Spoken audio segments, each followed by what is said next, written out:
Looks like we're up and running. Let's double check everything. Scoot my fat ass over a little bit.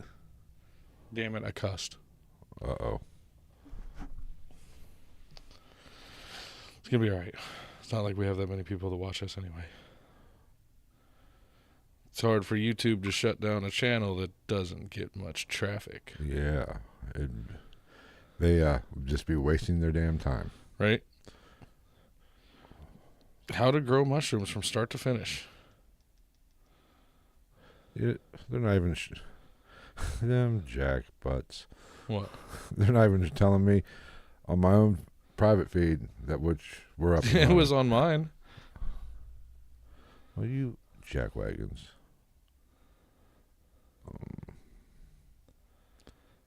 Turn off the Wi-Fi.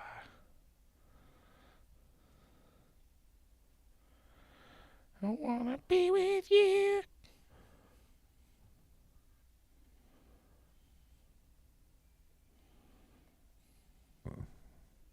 Thanks, YouTube.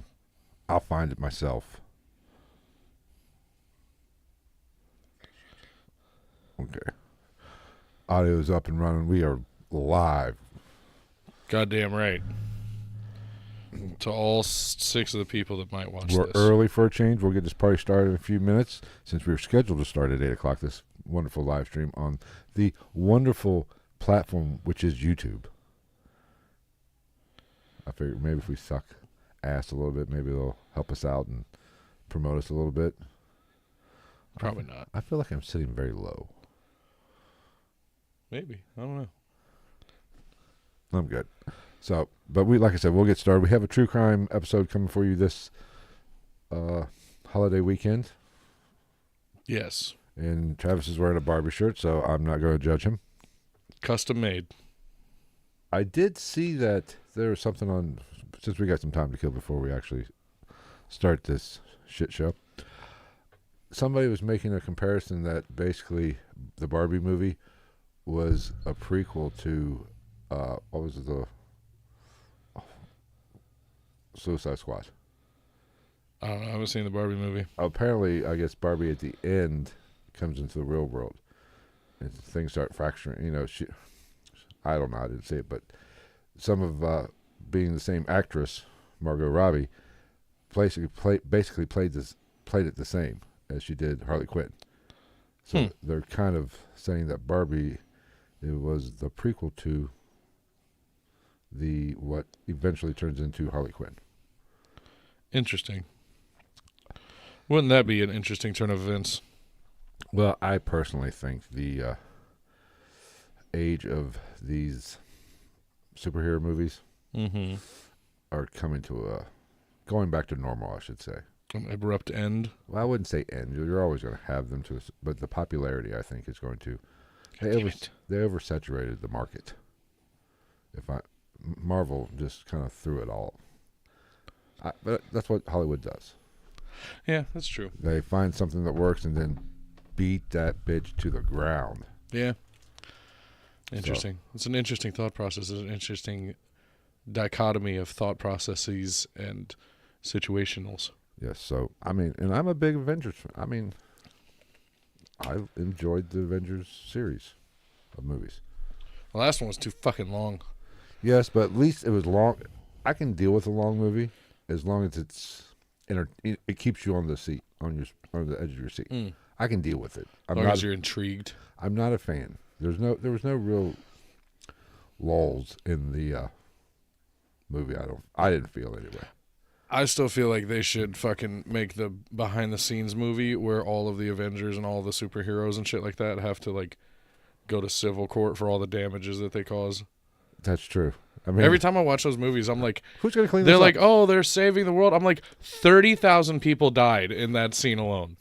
Like, the Hulk just threw an airplane through a fucking building. Like, and we're just gonna breeze past that. Let that shit go. Either that, or is it like, just, do they have the whole city prepared to fucking evacuate at all times? They're like, don't, just leave your shit packed at all times. We're gonna have escape pods on the roofs of all the apartment complexes. But I will say, one thing I hate about don't buy anything breakable ever. These movies is the whole multiverse. That's just an excuse so you can Oh yeah. Make multiple movies about it. Yeah. Why not? And Fuck it. I personally, that's like the Batman with the Christian Bale Batman, which I'm not a big fan of the Christian Bale Batman. I mean, he's better than George Clooney and Val Kilmer. I'll give him that. But I mean, hey, you got to give Val Kilmer, mostly Val Kilmer, some credit. Or no, actually, really, you got to give Michael Keaton credit because Michael Keaton not only was a good Batman, he also was a good Batman while not being able to move his fucking neck. that is true. He's every scene they're like, "Hey, Batman." Hey, What? I can relate. Fair enough. But At least you don't have to wear a fucking gimp mask with pointy ears. like at the end of whichever, what was it, Dark Knight Rises was the last Christian Bale one with Bane, I believe. I don't even know anymore. It basically introduced Robin, and all of a sudden, boom, we're done. Yeah. Nobody knew who I was until I put on the mask. And then we moved to the Ben Affleck Batman, which is just a whole nother Batman, Right. Yeah. a whole nother storyline. I personally want to see the Robin Batman dynamic. Yeah. Well, and now you got fucking Robert Pattinson Batman. Well, I think he's done. That was a one and out. You think? Which I didn't despise that movie either. I always forget which side this fucking monitor's on. Oh, you got to disconnect it from the. You want to bring the chat over, or you want to leave it up? I don't care. You got to There you go. You might have to shrink it. Look at me knowing how to do stuff. There you go. I know how to do things and stuff and things. All right, should we start the fucking hit the intro and then start talking about stuff? I say we get the ball rolling. Let me find where my cursor's at. Are you ready? I've been ready. If we're not back in 5 minutes, just fucking wait longer.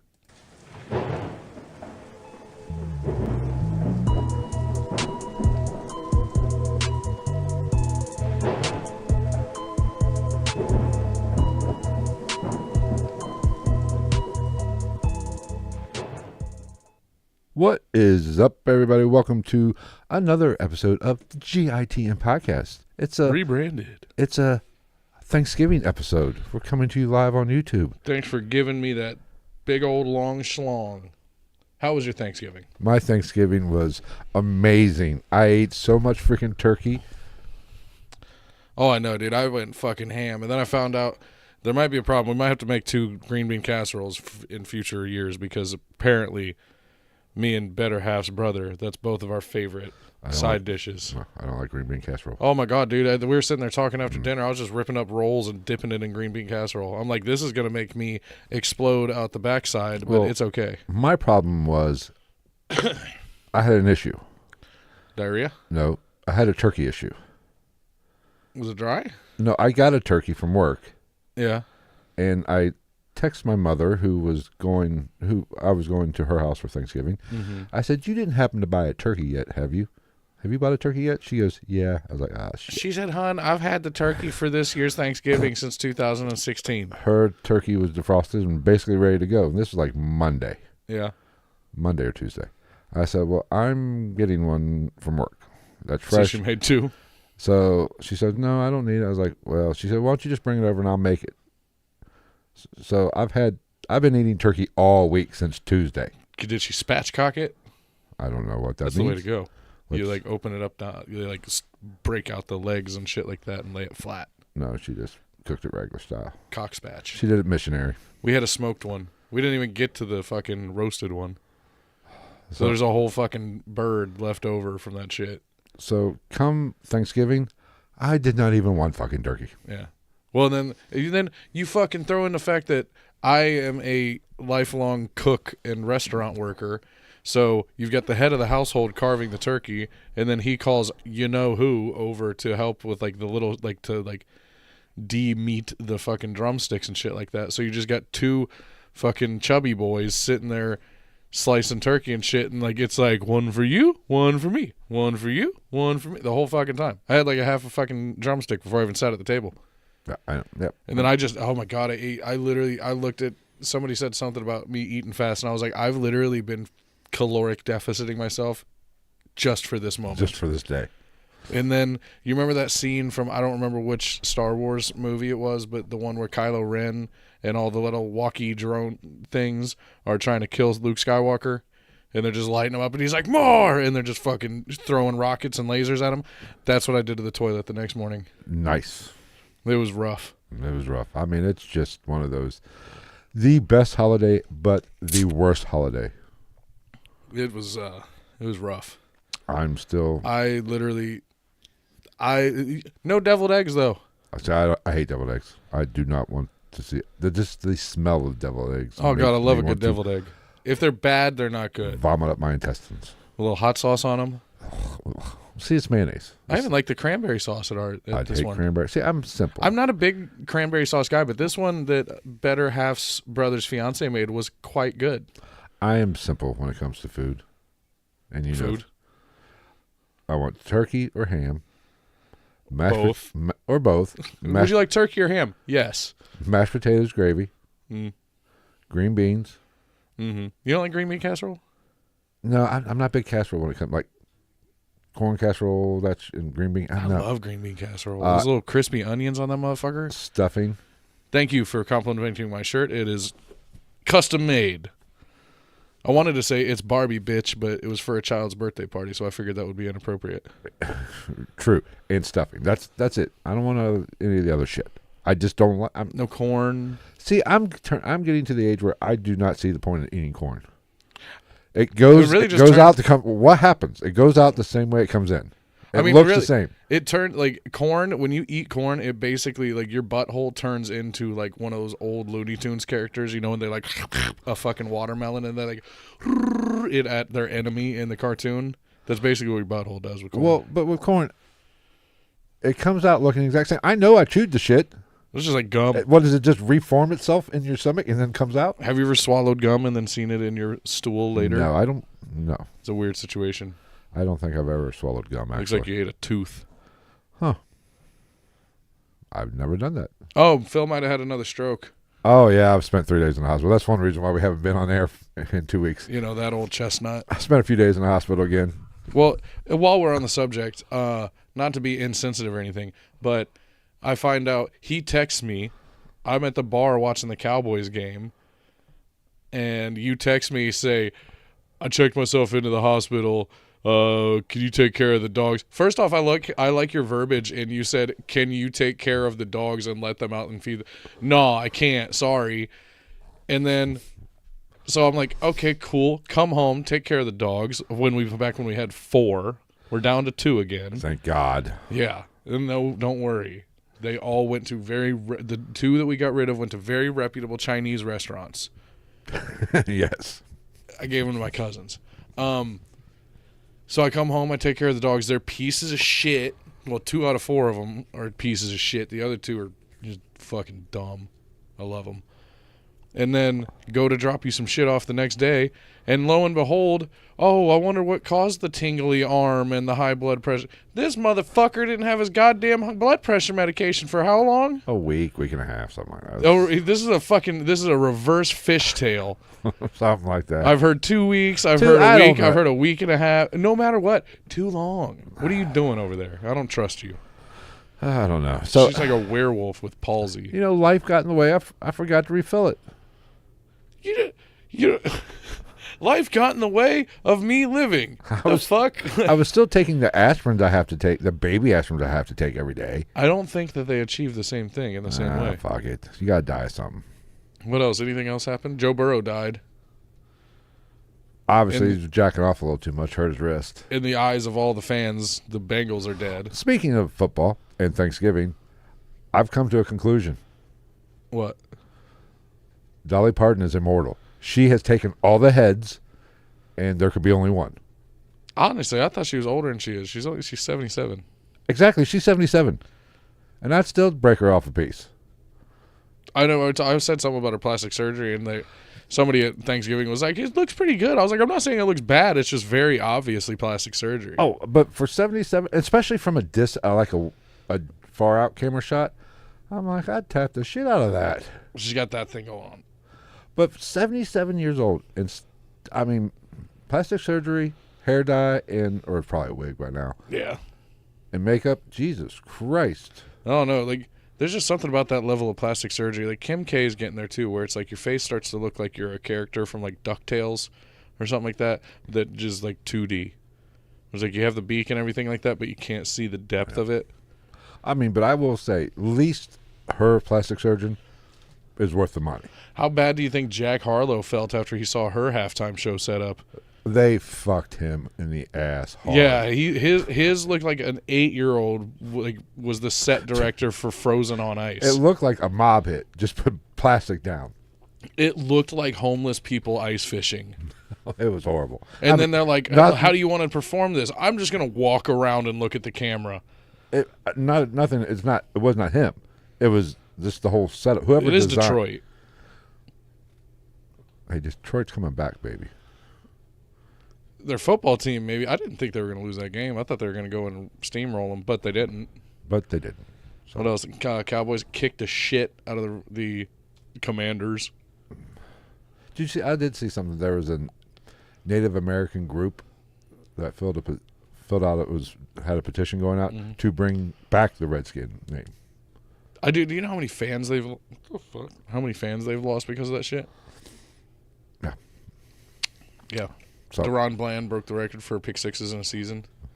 Oh, did he? Already. Huh. Sweet. What else? Imagine what would have happened if fucking Trayvon Diggs was still healthy. The guy that has most interceptions in a season on the same team. Jesus fuck. Jesus fuck. Fucking Jesus. I'm sure Jesus did. Jesus fucks. That is the best pickup line other than, hey, I'm the president. Hey, I'm Jesus. That is the ultimate panty dropper. Hi, I'm Jesus. Praise me. By That's praise, I mean blow me. Touch my genitals. All right. Anything else? Oh, I saw that part of the conspiracy theory behind flat earthers is, did you know that forests are not real? We just think they are. Wait a minute. Yeah. Forests are not real. Yeah, we just think they are. Then what is going on when I'm in a forest or a wooded area, which is what? It's all in your head. If there are no forests, I hate to do this to all the flat earthers. Much love to you guys. But if forests aren't real, then the house that you're living in, how is it built? Where does the wood come from? The ice wall. Oh, no, I found a very interesting list of random conspiracies. There's a whole one about the Beatles. What about the Beatles? Like, they're all apparently dead, and they're clones, and they're fucking actors. Oh, really? I've only heard of the McCartney one. Oh, apparently they're all He died, dead. 69 or whatever. According to some people. Yeah. The last one was John Lennon loved LSD. I was like, I don't think that's a conspiracy. I'm pretty sure that's confirmed. Yeah, look at he actually found Yoko Ono attractive. Yeah, call me crazy. So he was on something. I think one of them was like Ringo Starr was involved with like the CIA and somebody else to kill John Lennon. I'm like, what the fuck? Like, you're really reaching. One of them was stupid as fuck. One of them was they have a secret store of songs in case they go broke. Pretty sure every recording artist probably has that. Oh, I'm sure there's there's a multiple albums out or in reserve for Prince. Yeah, fucking never been released. I'm pretty sure like Outkast said that they've got like fucking like a dozen albums worth of music just sitting on hard drives. Yeah. They just never felt the need to release it. Of course the Beatles probably have some fucking shit in the back pocket. What's the latest on the they caught the guy or they arrested the guy that killed Tupac, right? Allegedly, and did he throw P. Diddy under the bus? Yeah, I think so. No new update on that? I don't know, but there's not a statute of limitations on murder, so... No, there is not. Watch your back there, Diddy. Bad boys do life. All right. Fuck. We are doing some true crime this evening, or I should say Travis is doing true crime, and we're doing... Yeah, this one's rough for anybody who doesn't know anything about this one. Yes, this is fairly recent. I'm aware of this Hometown hero. Hey, what do you expect out of me? Fuck, you know what I might just play it on my phone. What? I wanted to fucking queue up the interview by the guy that helped the young girls in this story. Mm-hmm. Did you ever see that interview? I don't think so. Oh my god! I'll at the end I'll probably just play it on my phone and hold it up to the microphone because it's one of the best interviews I've ever heard. We can do that, right? Yeah. As long as we're talking about it. Yeah. It's from a news station on YouTube. It's on YouTube. Yeah. We're allowed to do it. Fuck you guys. What are they going to do? Yeah, you're going to shut down our channel that we don't make money off of? Demonetize us? Cool. We'll go to fucking Rumble, bitch. I'll give you 100% of what I make off this live We stream. should try Rumble anyway sometime. But don't you have to pay for Rumble to be? I don't think so. Do you? I think so. I made us an account. Oh, if you do, we'll start. I haven't logged into it in fucking forever, but like I made us a Rumble account. But I thought for storage purposes, like to store your videos. Oh yeah, I don't know. I just know we can say whatever the fuck we want on there. I thought there was you had to have a subscription, a pay prescription to store your shit. Well, because I don't remember if I fixed all the verbiage in this, but I am going to potentially have to on the fly fix some verbiage in this because we're on YouTube. There's terminology that is not YouTube just approved. use grape. Yeah, like we did last time. And phlebotomy. Yes, we have smart listeners, all 10 of them. Let's just say butt stuff. Yes. Unwanted butt stuff. And they will figure out what we're conversing about. Yeah. Just like when my TikTok feed they're always talking about corn. Yeah. Which is corn stars. Yes. Yeah. Oh, interesting story. I'm gonna have to doctor this one a little bit to protect identities, but it's pretty funny. So coming back from an area in Ohio, had to stop, use the bathroom. A little emergency. There was a text thread of something along the lines of like, "How you doing in there?" And then it was Mayday, and then it was like, "What's going on?" And then the next text read, "The meningitis." And then the next text I receive, she says, "Isn't that like a spinal thing?" And then... Well, there is such a thing as spinal meningitis. Yeah. No. Autocorrect. It was Mennonites. There was like 18 Mennonites in this fucking speedway on a road trip. And this bathroom's just getting blown to fuck. And like they're lined up all the way back to the bathrooms. I don't know if they needed to use it or not. Hopefully not. Because terrible, unholy things happened in those. Like things that they read about in their Bible happened in that fucking bathroom. And then what happens, you start hearing talking outside of the bathroom from the Mennonite people asking if someone is still in there. Thinking, oh man, they really got to go. And it's going to be really unfortunate when they get in here because the walls are peeling now. But no, pretty sure it was because the guy that was delivering stuff to said speedway started stacking shit in front of the fucking bathroom doors. Yeah. No shit. So these holly jolly fucking horse riding Mennonite fucks had to move these boxes for an escape from the shit house, the spaghetti factory, if you will. And then which is even worse because it's like, at that point, you know that they can see, like, they're Mennonites. They're more connected with God and everything. So they can see those little stink demon hands, like, fucking crawling their way out the corner of the door while you're trying to slide out. And then you just got to make a fucking mad dash to the car and just hope that they don't put a hex on you because whatever Mennonite people do, I don't know. I don't know. I'm sure they have some sort of... In all the movies, they seem to be cults at the end of it somehow. Well, aren't all religions cults? Yahtzee. Okay. So, yeah, that happened. Well, pleasant. Yeah. I'm trying to think of anything else hilarious happened. Probably. My life is just I said it a couple weeks ago. My life is just a living, breathing Wes Anderson film. So, well, one more pop culture. Pop culture. Somebody died. No, didn't somebody die? Oh, I'm sure somebody died, but R.I.P. Whoever the fuck you are. Apparently close to me almost. Again. I'm like a cockroach, baby. I just keep coming back. Matt Rife. What about him? Have you watched his new special? Mm-mm. I have not seen it. But apparently everybody... The one on Netflix? Yeah. I haven't seen it. Apparently all the women are pissed off. Why? Was he being chauvinistic? Apparently he opened up with a domestic violence joke. I'll have to watch it. Because depending on how off-color it is, I'll give it to him. But, like... I don't know shit about Matt Rife. I didn't know... Dude, literally, before I knew Matt Rife was a comedian, I knew Matt Rife from Overnight. Overnight. The YouTube channel that I watch.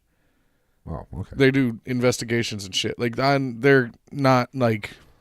I wouldn't say they're the most credibly legitimate paranormal investigators, but they've got the money to get all the cool shit, and they've got the money to get into all the cool places. They're one of the only people that have done an overnight at Ed and Lorraine Warren's museum. I think twice. They did a live stream there for Halloween. They were there for like fucking 18 hours straight. That's nice. The more people donated, the longer they stayed. Oh. Yeah. But so, and here's my, personally, it's comedy. I agree. Nothing is off the table. Unless it like I get it to an extent if it's like really bad, but I don't see Matt Rife doing one. I've heard so the joke. Off color. I've heard the joke. Oh, you have, but it's not. It's not bad. It's a one quick punchline and boom, and you're in and out. Literally. Bing. But all these fucking people saying he's ruining his career, he's an overnight success. This is what happened when you get an overnight success. First and foremost, he's not an overnight success. Like he's had a semi-quick come up for his age, but like he's had a 10-year run. Yeah, he was in the clubs for 10 years. Like all great comedians, they all have a 10-year fucking period where they're open. Yeah, the only difference is the time period from whence people actually start to know who you are to when you're actually famous. It seems like his was kind of quick, right? But so was Bert Kreischer's. Right, Bert Kreischer's only been big for 5 fucking years. He was big before that. Not really. Physically, yes, but yeah, that's right. Bert Kreischer, and I'm fat too. I'm allowed to say that. And he went to New York to do comedy in like 95, 97, something like that. We're talking almost 30 years ago. Oh, yeah. Speaking of fucking culture virtuing or whatever the fuck it is, I saw this video of some pink-haired girl saying that if you go to the gym strictly for the purpose of losing weight, it's fat-phobic. Fuck you. As a fat person, I will freely say, I go to the gym. I go to the gym to build muscle and lose weight. So you're fat phobic. Yeah, I'm afraid of myself. I'm offended by myself. I am offended by myself. If you listen here, fucking, I'm sure it's Stephanie with a PH and an IE at the end. Probably Stephanie May, if you will, maybe, or Nicole. Oh, those are bad too. Yeah. You'd be offended by my fat if you had to be there when I took my shirt off too. Although it's much better than it used to be. There's very few people in this world that have seen me with my shirt off. Very few people. That's an exclusive fucking list. But are you the fat kid that wears his shirt in the pool? I wear jeans. I wear a 3-piece suit in the pool because I am fat and nobody needs to see that shit. I don't know. I just like I saw that and it was this dude that I follow on Instagram who's also like trying to lose weight, and he's lost a lot of weight. He's still big, like bigger than me, but he's lost a lot of weight. And it was immediate. He was like, "Fuck that, fucking train yourself, be the best you." And I'm like, "Yeah, what's fucking wrong with that? Eat a dick." Well, Pete, we were pussies. The human race has turned into pussies. Anyway, real quick question. Finish up about Matt Rife. Oh yeah. So he made this joke and he apologized. And he, in his apology post or whatever, he said, if you want my full apology, hit the link below. And you hit the link. And it's a clip of the joke? No, it went to like a Amazon type page of like special needs helmets. Classic. It's just like just don't watch comedy. Like if you're sensitive, cool. Don't watch fucking stand up. That's comedy is. There's no such thing as punching down in comedy. Yeah, or watch exclusively like Jim Gaffigan and Nate Bargatze and shit like that. Gaffigan, all comics to a certain extent do punch down to a certain extent. But what makes things funny is the unexpected. If you're going to do a domestic violence joke, you're going to have to. The punchline is going to be your pro. That's what makes it fucking funny, because we all know domestic violence is bad. Yeah, but when comedy comes around and makes it funny. I mean, it's just like racist jokes. Like I'm not saying racism is okay, but like almost any human being would be a fucking liar if they said they never heard a racist joke and went like at least one time in their life. I can't disagree with that. But that's you are offended by comedy, then you're offended by life. That's the point of comedy. And that's no fun. Is to point out the stupidity in life. And even Matt Rife does not, I would venture to say, I'd bet he probably has never hit a woman. Maybe he has, I don't know. But I would say he does not condone hitting a woman. But the fact that he made the joke is what makes it funny. For one, it wouldn't be so funny if like it was a comedian that like had like 7 domestic violence charges. Then we'd be like, "Fuck you, Andrew Dice Clay." Well, that's somebody going, "Hey, ballsy." He's speaking his truth. But and see now it's like now everybody's gonna give him shit because what's he gonna do? He's either gonna handle it like a comedian like he is so far, or he's gonna disappear off the face of the earth like Chris D'Elia did. And Chris, I'm not touching on anything. I don't fucking know. Like D'Elia and Brian Callen, all those guys. I don't know if they fucking sexually assaulted or not even sexually harassed or whatever the verbiage. They may have. I don't know. I'm just using them as an example. I'm not saying they did. I'm not saying they didn't. I don't fucking know. Half that shit happened before I was even fucking old enough to know what sexual harassment was. Right. Well, here's the thing about cancel culture. You can't cancel anybody. They'll just find a new outlet. We say something offensive. Pretty regularly. But that's the problem. We're fucking nobodies. Who gives a shit?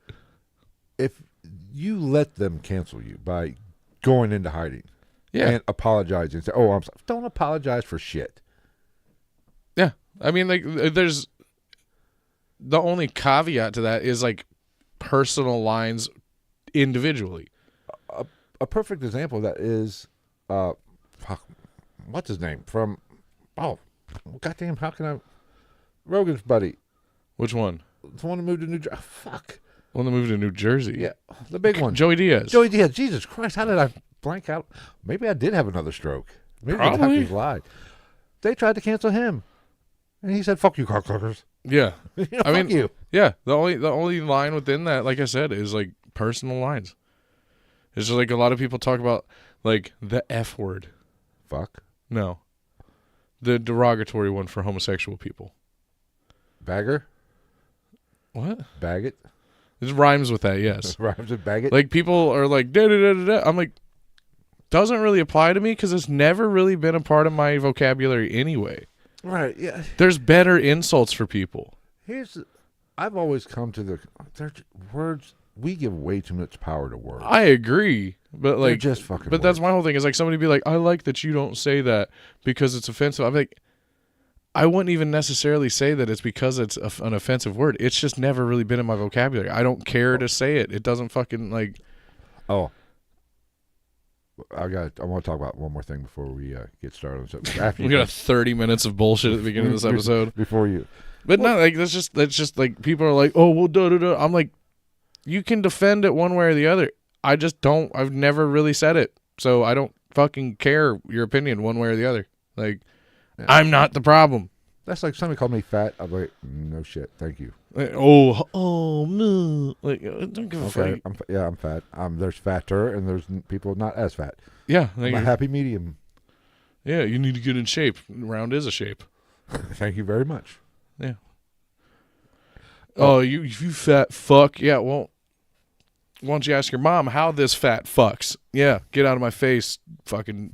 I like that. Greg. Have you seen that TikTok where it goes, your dick's the size of it's got a husband, a wife, and a little kid, and somebody yells off camera, your dick's the size of a Tic Tac, and the little kid goes, that's why your mom's breath smells so good. Yeah.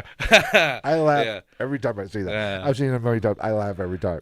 Boom. And the dad just spits out of his drink. Anyway, that will be my kid one day. One last thing. Are you proud of me from a few weeks ago? Because you lived? No, from before that, the Friday before that. At the bar. I handled myself very well at the bar.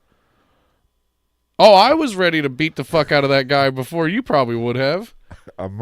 We got to talk about this. Because the more I think about how much of a punk-ass bitch was this motherfucker. Apparently, we were at the bar, me, Travis, and some friends. I got fired up twice that night. I was out smoking. We were out smoking, I believe. Yeah. We walked back in. Apparently, I bumped into a dude. Apparently, I didn't feel Yeah. it. And I hear somebody chirping. And he saw and this person saw an opportunity to not be the little bitch that he is whenever his wife's telling him how to live his life all the time. And I turn around, and he's bitching and yelling. You want me to apologize. So, I didn't give a fuck. Yeah. I said, sorry, dude. Didn't even know I did it. I apologize. And he kept running his Kept running fucking his mouth. dick sucker. Oh. And then he kept running. I was like, dude, I said I'm sorry. What else do you want? I'm sorry, dude. Because, frankly, I wasn't in the mood to fight. Yeah. And I'm not going to fight there. Especially not over that dumb shit. I'm not going to fight in that bar no matter what, unless you take a swing at... Yeah. Yeah, I mean, there's a difference. You know, but I'm not going to fight there. Especially considering this whole time, this, like, 170-pound middle-aged man is standing on my left, and I'm standing there dead center between the two of you. So I'm like... So I'm at the point now where I was like his short little friend starts to tell him to. He's like, it's fine, and I just kind of looked at him because I was like, it's getting to the point where, like, if he's gonna keep being a fucking prick, not minimizing your prowess or manhood in any way, but I'm standing right in between you. You're my friend. I'm going to look at this guy eventually and be like, shut your fucking mouth. Because I can tell you right now, you're not going to do shit. No. Because even if you want to do shit, not to sound like a hard ass, you're going to have to get through me before you get to him anyway, because I'm right between you two, motherfucker. And you make a move, I'm going to insert myself in between the two parties. As soon as you start shoving and pushing on me, then we have a fucking problem. And I'm going to fucking curb stomp your little 5 foot tall friend, and I'm gonna beat you to death with his dead body. Well, here's the thing. It wasn't worth a fight anyway. No, a little spill of beer. I didn't give a fuck. The only reason I got fired up is because he just would not shut the fuck up. And here he kept going. And I can't even say I was fired up. I was just prepared for the worst case scenario. And even his one buddy came and said, "Dude, I'm sorry." I said, "Dude, don't worry, it's okay." Yeah, your buddy was just being he was just being a prick. He being a drunk. You know what he was being? He was being fucking insecure. Right. So anyway, we go on about, and this dude is only 4 feet away from us. Period. Anyway, we were pretty much sitting right there. Yeah. And I can hear him still chirping. He wasn't about to do shit. So a little bit of time goes by, and he walks out of the corner of my eye. I see him coming this way. I'm like, okay, we'll see. I'm sitting there, and next thing I know, I feel he got me back. He elbowed me in the back, and I'm like, and the person sitting to my right, I said, "That motherfucker just elbowed me," and then he was talking to shit. I could hear him talking shit. I was like, dude, if I was 30 years, if this was 15 years ago. Which is exactly why I was in the middle. But here's the thing. If I would have told that, if he would have kept chirping, I would say, okay, you, me, let's go outside right now. Yeah. He would not have went. And No. I would have said, Travis, and some of the other people that I knew, I said, nobody else walks outside this door. Me and him are going outside. Yeah. He would not have went. No. I'd almost guarantee it. Yeah. And there were some people at that table that I'm not quite sure I would trust. You know, they get a little rambunctious. I don't know what side they would fall on. I think you know who I'm talking about. I can handle it. But you know, if I remember everybody at that table, there's probably only one that might be an issue, and I don't think it'd be an issue once I told him to sit down and shut the fuck up. But here's the thing: like I just said, if I would have told that, let's you and me go outside right now, just you and me, not your boys, not my boys. Just you. Oh, he would have started chirping that shit like, "Oh, let's do it right here, man." Exactly. With all your fucking friends around, pussy. He didn't want to go. He didn't want to go down that one-on-one path. Yeah, no. But I was proud of myself. I don't do that very often. See, I don't even like. I'm getting. He was so like it was so close to me just turning and looking at him and being like, "Dude, shut the fuck up," which would have made things real interesting, because I've happened to notice in my years that older middle-aged men do not take very kindly to men younger than them looking at them and saying shit like that, even though I would have been in the right to be like, grow up, shut the fuck up. You've been apologized to just because you've had a couple Michelob Ultras and you want to show out in front of your friends because your wife's probably not here. No, she's probably his wife was there telling him to shut the fuck up. Oh, good. Yeah. Oh, so he just had a little bit of liquid courage in him. Yeah. He wanted to fucking show out for his friends. Yeah. That almost did not end very well for him. But here's the thing. It's not, that kind of shit is not worth it. I'm not that insecure to where you're not going to call me out by questioning my manhood. I spilled your beer, dude. I'm sorry. Yeah, you apologize. Like, what's left to go? Like, what do you want? What do you want to happen after that? I mean, if I would have, he still had his beer in his hand, so it wasn't like I spilled the whole fucking thing. Yeah. I would have noticed if I hit him that hard. But literally, it was probably like that. Yeah. I didn't even feel it because I had somebody, it was a tight little window we were trying to walk Yeah, maybe through. don't stand in the fucking walkway of a bar. Yeah. Now, if I would have spilled the whole beer, I would have said, dude, I'm sorry. I would have bought him a fucking beer. I would have paid for it. Dude. Line him up for him. Yeah. But, dude, you got to drop on your hand.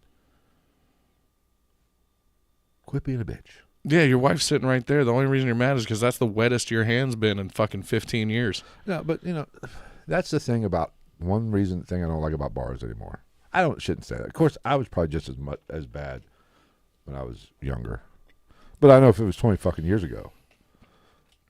I don't know. Every part of me, like, when you turned around and apologized and he just wouldn't stop, every part of me, I was standing right next to him. Every part of me wanted to just look him dead in the eye, look down, and then slap the bottom of his hand that was holding his beer. Oh, I was so close to doing it. Just to fucking, like, what? What? Bow the fuck up. Like, no, we're not playing this fucking game. If you want to keep being a dick, I'll give you a reason to be a fucking asshole. Now your whole beer is gone and it's on your face. Now you can be fucking mad. And now you got a problem with me, motherfucker. But that would have been immature, so I just sat there and was like, whatever. But, the fact, I hope I should, when he elbowed me in the back, I should turn around and said, are we good now? I should have. Yeah. Are we good? I mean, yeah, 'cause, what's the worst that's going to happen? He's going to start running his mouth, and then worst case scenario, one of his friends starts running their mouth, and then guess what? You got a 300-pound Japanese Jimmy Superfly Snuka coming up over the other side of the bar. Just, There's just so much more to life than just over that kind of bullshit. It's like I said, it's just the fact that he wouldn't stop. Like, dude, fucking move on. It's all right. It's okay. And he didn't really want what he kept on jarring. What he was acting like he wanted, he didn't really want. Because he also stayed right where he was. Right. He didn't move forward at all. Now, if he would have moved forward. Oh, I know exactly. I had the whole area plotted in my head. If he would have moved forward. I was watching him. If he would have moved forward, by the time he could move any of his hands, my hand would have been on his chest, and there was a very large metal gambling receptacle immediately behind him that would have been very uncomfortable to be up against. There would have been some pissed off people because Topgolf would have been ruined. Yeah, right. All right, let's get into this true crime episode. What are we talking about tonight? We're talking about Ariel Castro. Now, who is this fucker? For those who don't know, between the years of 2002 and 2004, Ariel Castro, abducted Michelle Knight, Amanda Berry, and Gina DeJesus from the streets of Cleveland, Ohio, and later held them captive in his home of 2207 Seymour Avenue, and I can say that because the house isn't even there anymore. In the city's Tremont neighborhood, all three young girls were imprisoned in his house until 2013. So from so best case scenario, 2004 to 9 to 11 years. Yeah. Now a little background on this piece of shit. He was born July 10th, 1960 in Dway in Yauco, Puerto Rico. Damn Puerto Rico. He had parents. They had names. Nobody cares. Parents divorced when he was young. Moved to the United States with his mom and his biological siblings because he had other siblings. They first moved to Pennsylvania, and then they settled down in Cleveland where his dad and several other family members were already living. And then fast forward, this part of the background I find necessary. Okay. Excuse me, because I didn't want to background this guy because he's a fucking sack of shit. But part of it, at least a little piece of it, I find necessary. Now, he met his girlfriend, Grimelda Figueroa, when his family moved into a house across the street from hers in the 80s. Okay. He himself and Figueroa lived with both sets of their parents until they moved into their own home at 2207 Seymour Avenue, located in Cleveland's Tremont neighborhood in 1992. Yes. So this is the house in question that they moved into. According to Figueroa's sister, Elida Caraballo, I made that way worse than it really is. That was very Elida Caraballo. She said that, quote, all hell started breaking loose after the couple moved into their new home, and Caraballo claimed that Castro beat Figueroa by breaking her nose, ribs, and arms and causing a blood clot on her brain that resulted in an inoperable tumor. Talking is hard for me tonight. I am going to wet my whistle a little bit so that we don't sound like Phil when he goes to the hospital for having a stroke. All right. Pardon me for not getting that joke. I don't think it's funny.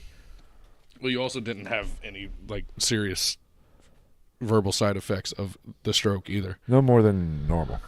Yeah, you were already pretty bad at talking. I can't Both talk of us anyway, are. so it doesn't matter. Okay. Now, he also threw her down a flight of stairs, which cracked her skull. Again, this is the part that I find necessary to give a little background on this pile of shit.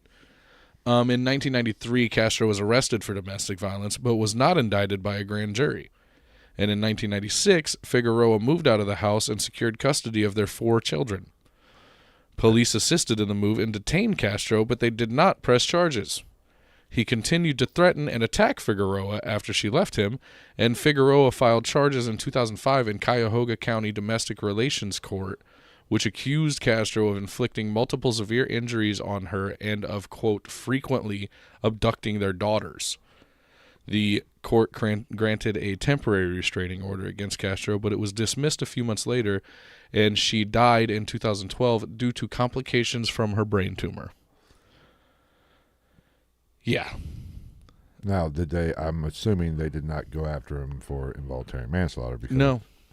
Which I would assume that is plausible since that's what caused his beatings and throwing her down the fucking... Yeah, and abducting their kids, which I'm all for parents being able to get their kids, but when the court tells you can't see your kids and you take them anyway, something bad's going to happen. I believe that should be classified as kidnapping. Yeah. You would think. Mind blower. Oh, here's another really good fact about this man.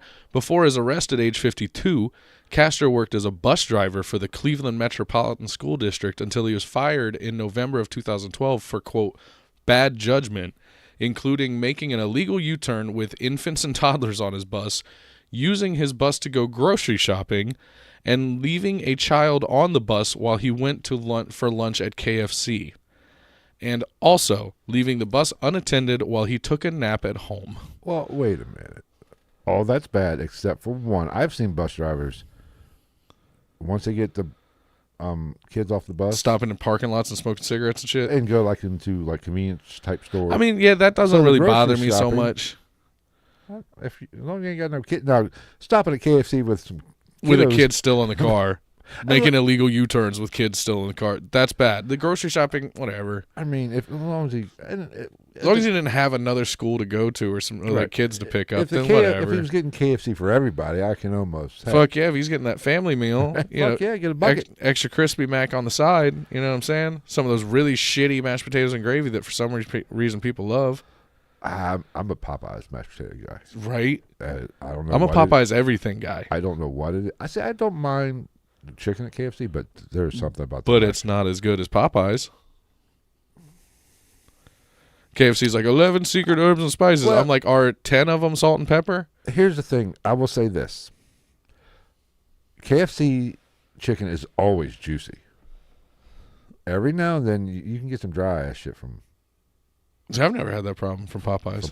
I've never had that. Maybe it's just a spicy thing. I get the spicy and that dries it out. I don't know. You got to get the half and half. That's the way to go. Then you get a little surprise every once in a while. God, we are fat. We always turn this podcast to food. Well, we need a churches around here. Fuck me up. All right, so let's jump ahead to That's pretty much all the background I did on this guy. So, like, it was even more than I think he's fucking deserving of personally. Point is, he's always been kind of a trash bag. Lifelong douchebag. He's always been, in Espanol, un pequeño basura. A little bit of trash. A little bit of trash. That's right, motherfuckers. I'm almost bilingual. Would this be a racist term? I mean, I consider myself, or there's the term white trash. What if it's brown trash? Yeah, is that racist? Asking for a friend. I don't know. I mean, I guess if we wanted to avoid any cancel culture or anything like that, we could just say trash. Right. Like my dad always said that he, like, people want to blame stuff on racism when in fact shit comes in every color. And if you're shit, you're shit. It doesn't matter if you're black, white, yellow, brown, purple, green. Doesn't really matter. If you're a piece of shit, you're a piece of shit.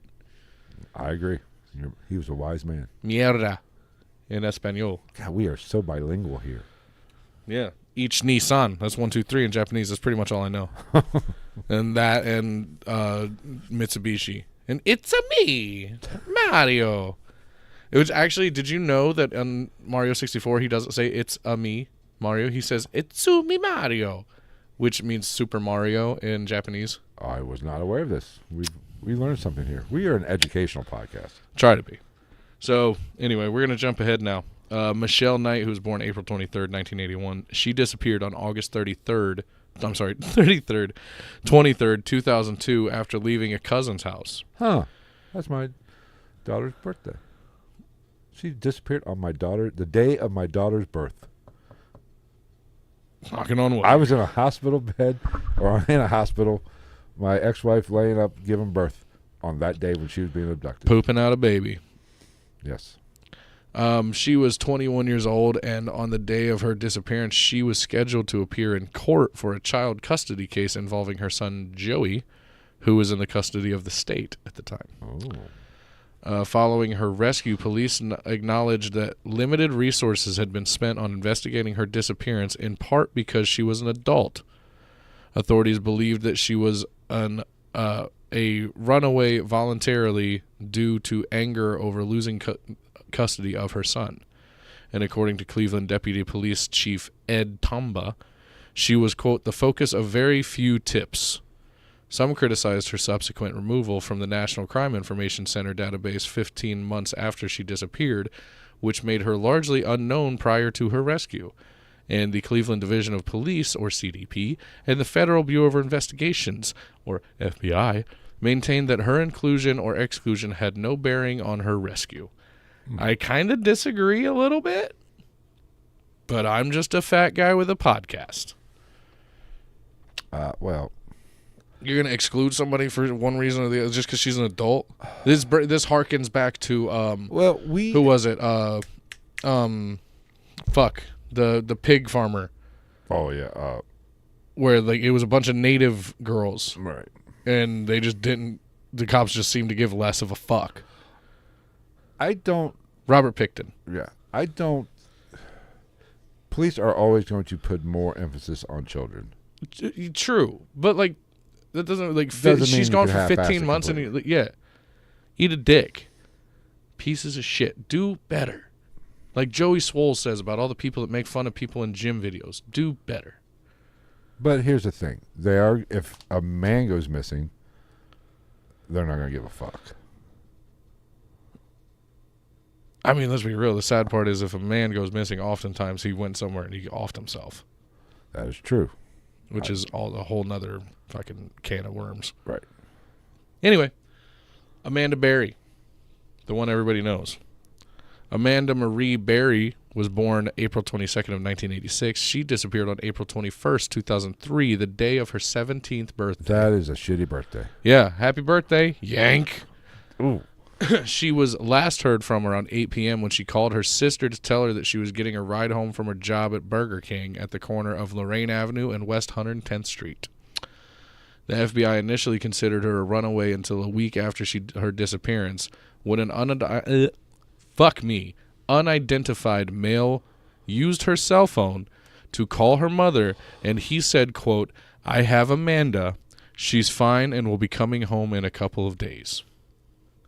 Now, How the fuck, like, could you not triangulate cellular phone usage back then? I'm pretty sure they could.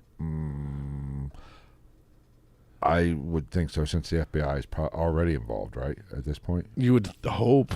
I would Yeah. think so. Well, yes. Yeah. So I would think the FBI would have that capability. Not unless, and I'm assuming Like, this was 2003. That's not that terribly long ago, Castro made this call, right? Or is this as far as we know. not unless he was actually somewhat intelligent? I know for Maybe he dialed *67. maybe that is possible, but I don't. I mean, that's I would nobody can get still, around that. I would still think even that they could call the I was being cell phone facetious. provider. I know the cell phone provider to. Yeah, can you not ping fucking? Of course, 2002 GPS wasn't nearly what it was. Yeah, but like it's not even GPS that they use now for the. I mean, it is, but like they use the cell phone tower pings. Yeah. Like, you couldn't triangulate that at least a little bit. Maybe they just didn't have the resources. Oh God, is your blood pressure going up? No, my Apple Watch is telling me it's time to stand, you fat fuck. You've been sitting down for too long. Excellent.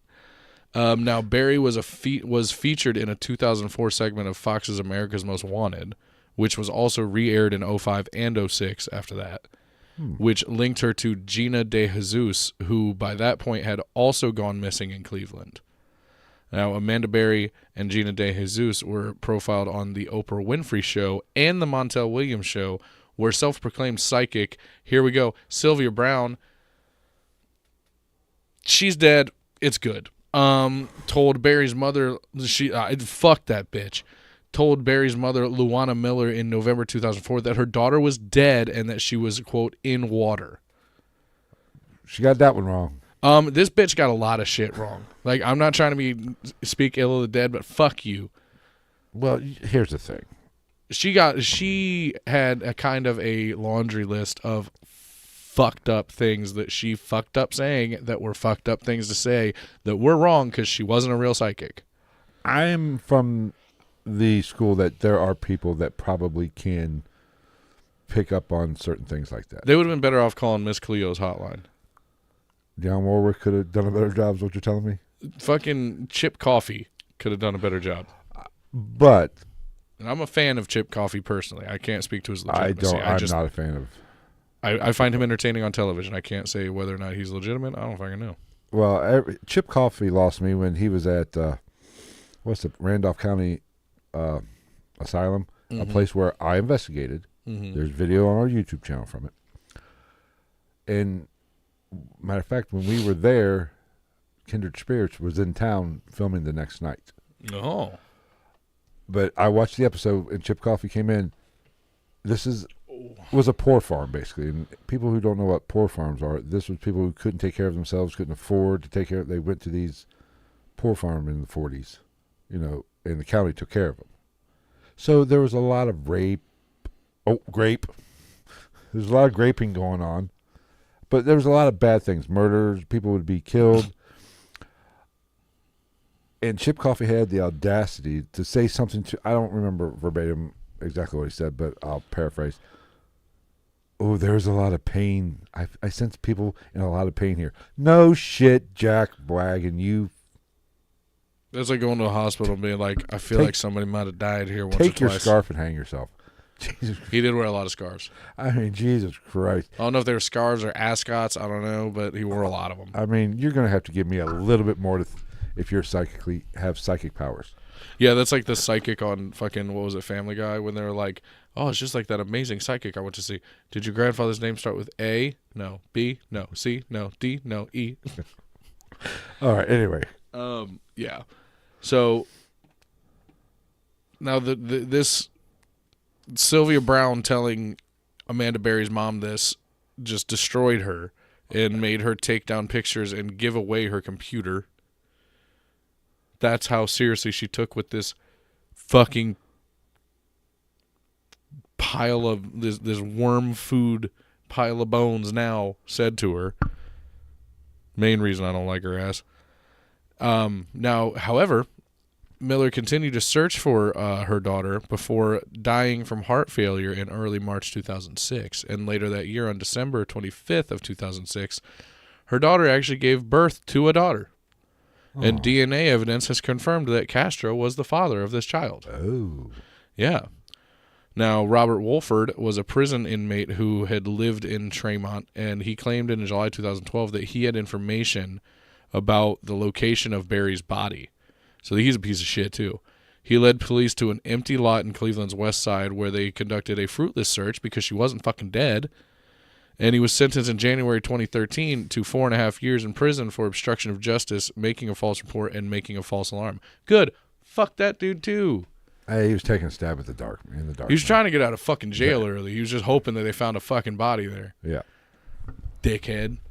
Now we get to Georgina Lynn DeJesus, who was born on February 13th, 1990. All of them close to my age. Yes. She went missing April 2nd, 2004, at the age of 14. She was last seen at a payphone around 3 p.m. while on the way home from her middle school at West 105th Street and Lorraine Avenue. At the time, she was friends with Castro's daughter, Arlene. And shortly before Gina disappeared, she and Arlene had called Arlene's mother, Grimilda Figueroa, for permission to have a sleepover at DeJesus' house. But Figueroa replied that they could not, and the two girls parted ways. Should we take this time to inform our public what a payphone is? Right. I'm at a payphone. You used to actually have to find a phone and pay a quarter to talk to somebody. I remember having to actually make a collect call from a payphone at one point in my life. Jesus, we're old. Yeah. Now, could you imagine that? Like, that's crazy. If the mom would have said yeah, that she probably never would, or at least at this point in time, probably wouldn't have got abducted. It's the little choice. It's. I've said this before. Every choice we make in life has repercussions that we know nothing about. Like and share the video. Yeah, it's crazy. Like to think about all these little things that have happened and all these stories that like one change of mind or change of heart could have literally completely changed the trajectory of somebody's life. Right. Or kept somebody alive, period. Set you on a new path. Or the whole see something, say something situation. Right. Yeah. Every choice we make as people affects our lives, multiple lives around us. You know? Yeah. We don't know it, we don't see it, but it's like every pebble that's thrown in a body of water, the ripples go out. Oh yeah, do you know how many times I've crop dusted people in grocery stores and shit? And somebody could have had a heart attack. And dude, like literally, there's been multiple times where like I won't even say anything to better half. We'll be somewhere together and like she'll turn around and she'll be like, "What a da da da." I'll be like, "No, we gotta go. We gotta get out of it. We gotta get out of this aisle right now." Dude, it happened at Kroger like a month ago, and this lady came out of this aisle looking mad. I looked at better half. I was like, "I just farted and it's bad. We got to get out of this aisle." And as soon as we were turning out of the aisle, we saw this like middle-aged woman turning down the other end, and we were like, "Go, go, go, go, go, go, go!" And like she just happened to sneak a look, and this lady did not look happy when she came out the other end of that aisle. Can't you blame her? It was one of those random aisles, so I bet you her ass went down there to fart too. That had nothing nobody likes. You lying bitch. Anyway, excuse me. Now, since DeJesus was last seen with Ariel Castro's daughter, she was under the impression that Castro was picking her up to drop her off at home, and she trusted him because she was friends with his daughter. So he was really preying on somebody for this one, even more so, I would say. But here's the thing: you don't want to shit where you eat. You know, that's a little close to home. Well, not when it goes like this. You ready for this, Zinger? Go ahead. No one witnessed the abduction, and an Amber Alert was not issued. No Amber Alert. 14-year-old girl goes missing. Huh. Her father said in 2006, quote, "The Amber Alert should work on any missing child. Whether it's an abduction or a runaway, a child needs to be found. We need to change this law." And I agree. I think that Amber Alerts, or at least there should be something similar for runaways as well. I can't argue that. I think you're right. Because I know the Amber Alert thing, especially with cell phones where it's mandatory and you can't stop it from coming through, has helped find kids before. I will say, though, I agree with you. But I do bitch because it scares the fuck out of me. Oh, yeah. Or like when you're those fucking Amish people that got kicked out of the church because their cell phones started going off because of that emergency system test. Ain't that a bitch? Hilarious. Fucking hilarious. Now, a year after her disappearance, the FBI released a composite sketch and description of a male suspect described as, quote, Latino, 25 to 35 years of age, 5 feet 10 inches, 165 to 185 pounds, with green eyes, a goatee, and possibly a pencil-thin beard. So, a mid-90s drama series Puerto Rican Telemundo cocaine dealer, basically. And according to court records, Castro was 5 feet 7 inches, 179 pounds, with brown eyes and a goatee. So not far off. There was a picture. It was kind of creepy, so I took it out. Okay. Now, she was also featured in the America's Most Wanted segment, which linked her to Amanda Berry. And the disappearances received regular media attention into 2012, while the families held public vigils. So that was normal. Mm-hmm. Castro attended at least 2 of these vigils and reportedly participated in a search party and tried to get close to the DeJesus family. His son Anthony was a journalism student in 2004, and he interviewed. Jesus Christ! I'm the one that had the stroke. Fuck off. He interviewed DeJesus' mother for an article about the disappearance in the Plain Press newspaper. Police kept the investigation open and offered a $25,000 reward for information. So this motherfucker is literally going to these vigils that their parents are holding. He's regularly interacting with the families of these girls. Which, if you watch all these crime shows, it's the perfect crime. But it's common. Most offenders do inject themselves into the investigation or a perfect example is also like, you know, not to get even darker, but you get into all these sexual assault cases with young kids and mild molestation, if you will. Sorry, YouTube. Everybody's worried about the strangers, motherfucker. It's the weird fucking uncle that comes around every couple months. Like it's quite often the person that you think it's not. Right. Yeah. That was what Rude Jude used to say that shit all the time on the All Out show. Eminem's on Eminem's radio station. Shout out Rude Jude. I need to hit him up and be like, hey, let's have a talk. Let's talk about stuff on my podcast. I love Rude Jude. You want to get offended, that's the guy. Well, we don't need any help offending. Dude, no, he's rough. He's hilarious, though. But yeah, like, this guy's going to these vigils that their families are holding. Like, at one point, he fucking brought home a flyer that I believe Amanda Berry's mom handed him herself and straight was like, your mom gave me this today. Yeah. What a he would make them sit on the couch and watch their families talk about them on news reports with him. This guy was a steaming pile of shit. I mean, I remember this when it happened, and I remember even seeing a picture of the house. Mm-hmm. You know, you would think he wasn't there 24/7. This house we're close together, though, right? Just like these. You'd think somebody would have heard something. We'll get into that. Okay. That's the next section. I mean, because he obviously didn't keep him locked in a cellar basement, you know, far underground. They had roam of the house to a certain extent. Yeah. I don't know. So we get onto the captivity. Okay.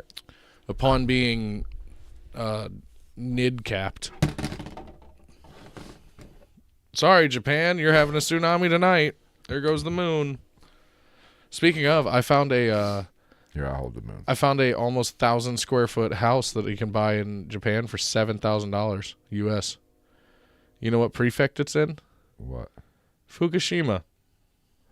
Well, isn't Fukushima okay now? Well, considering that China is no longer purchasing Japanese seafood because they fear that it is radioactive. I don't know. Huh. Guess who is buying the shit out of it? Who? The USNA. Sweet. Way to be, FDA. That's why I don't eat sushi. Sushi fish, hi. I like my shit cooked. You can't put your shitty sushi next to my shitty wok. You want shitty chicken? That's a South Park reference for anybody who doesn't know. So, upon being nid-capped, Castro took Michelle Knight to the upper floor of his house, tied her hands and feet together, and pulled her up using her hands, feet, and neck. He left her there for 3 days without food.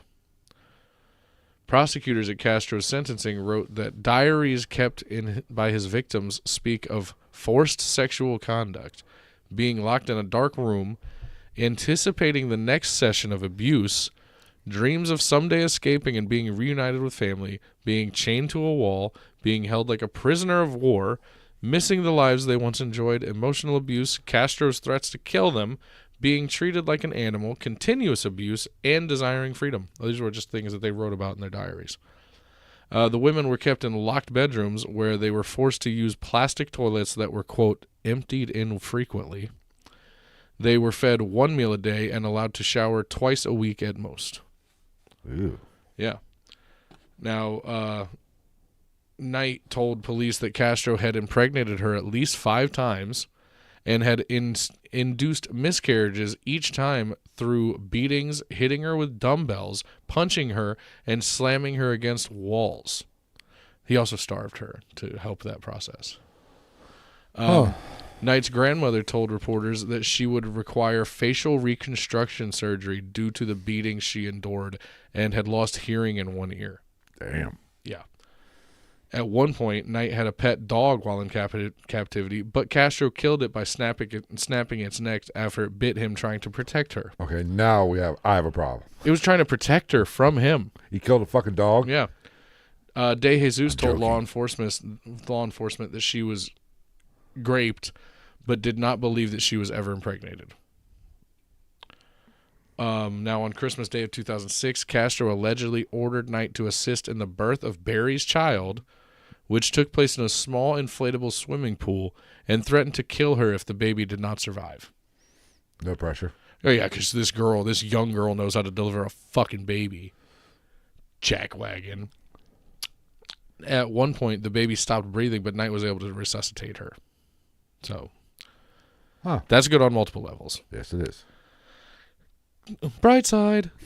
Castro occasionally took Barry's daughter out of the house, including to visit his mother, and the daughter called him daddy, and Castro's mother grandmother. In 2000, well, technically it was his kid. Technically. I still don't know if I want him to be called that, though. You don't deserve that. That's true. Now, in 2013, he showed one of his adult daughters a picture of the child and said that she was his girlfriend's daughter from a previous relationship, and he had told others that she was his granddaughter. You gotta keep your last straight. This is Dude, right? I always thought that was, like, in this whole story, that never came back to bite him in the ass, really. Yeah, pick a lie and go with it. How? Now, Barry taught her daughter how to read and write through this time, which is amazing that you even, like, I mean, what else are you going to do? You know what I mean? That's like the one positivity of your life is that kid and being able to teach her things, I guess. Right. Everything else fucking sucks. Yeah. So, according to a statement by the CDP, officers visited Castro's home only once following the kidnappings to discuss an unrelated incident. He did not appear to be to be home at the time and was later interviewed elsewhere. Neighbors have said they called the police about suspicious activity observed at the home, but police claim that they have no record of any such calls. Now, his son Anthony reported that there were certain areas of the house that were locked and inaccessible, and he also mentioned an occasion 3 weeks before the women's escape when Castro asked him if Barry would ever be found. So he asked his son if Amanda Barry would ever be found. And he said that he told his dad that Barry was, like, probably dead, to which his dad responded, "Really? You think so?" Well, here's how much... Now, his kids never came to visit him because they were older at this point. They did, I guess, but, like, there was just parts of the house they couldn't get into. And there's a whole thing. Like, apparently, like, his house was in foreclosure, and, like, he didn't pay, like, 3 years of taxes or something like that, but, like, he had, like washing machines full of money and shit in the like, he just had money, like, just cash hidden places. I'm sorry, if I'm going to do any crime, I'm going to make sure my other bases are somewhat Yeah, you would think. taken care of that way, because it's the parking ticket is what gets the serial killer caught, just like what I'm saying. Yeah, It's the little things. Yeah, you would think. You got to keep your nose clean to a certain extent. Yeah. So, jumping ahead slightly, NBC, a NBC affiliate at least, interviewed Castro after he was arrested, and they said that he could recall all 3 of these abductions in super great, like, fine detail in his interrogation, and revealed that he didn't have an exit plan and believed that he would eventually be caught, apparently. And he referred to himself as, quote, cold-blooded and a sex addict. And police found a suicide note in the house in which he discussed the abductions and wrote that his money and possessions should be given to the kidnapped women if he were caught. Well, that's awful sweet of him. Yeah, you're a swell guy. I mean, like, water under the bridge, you know? No big deal.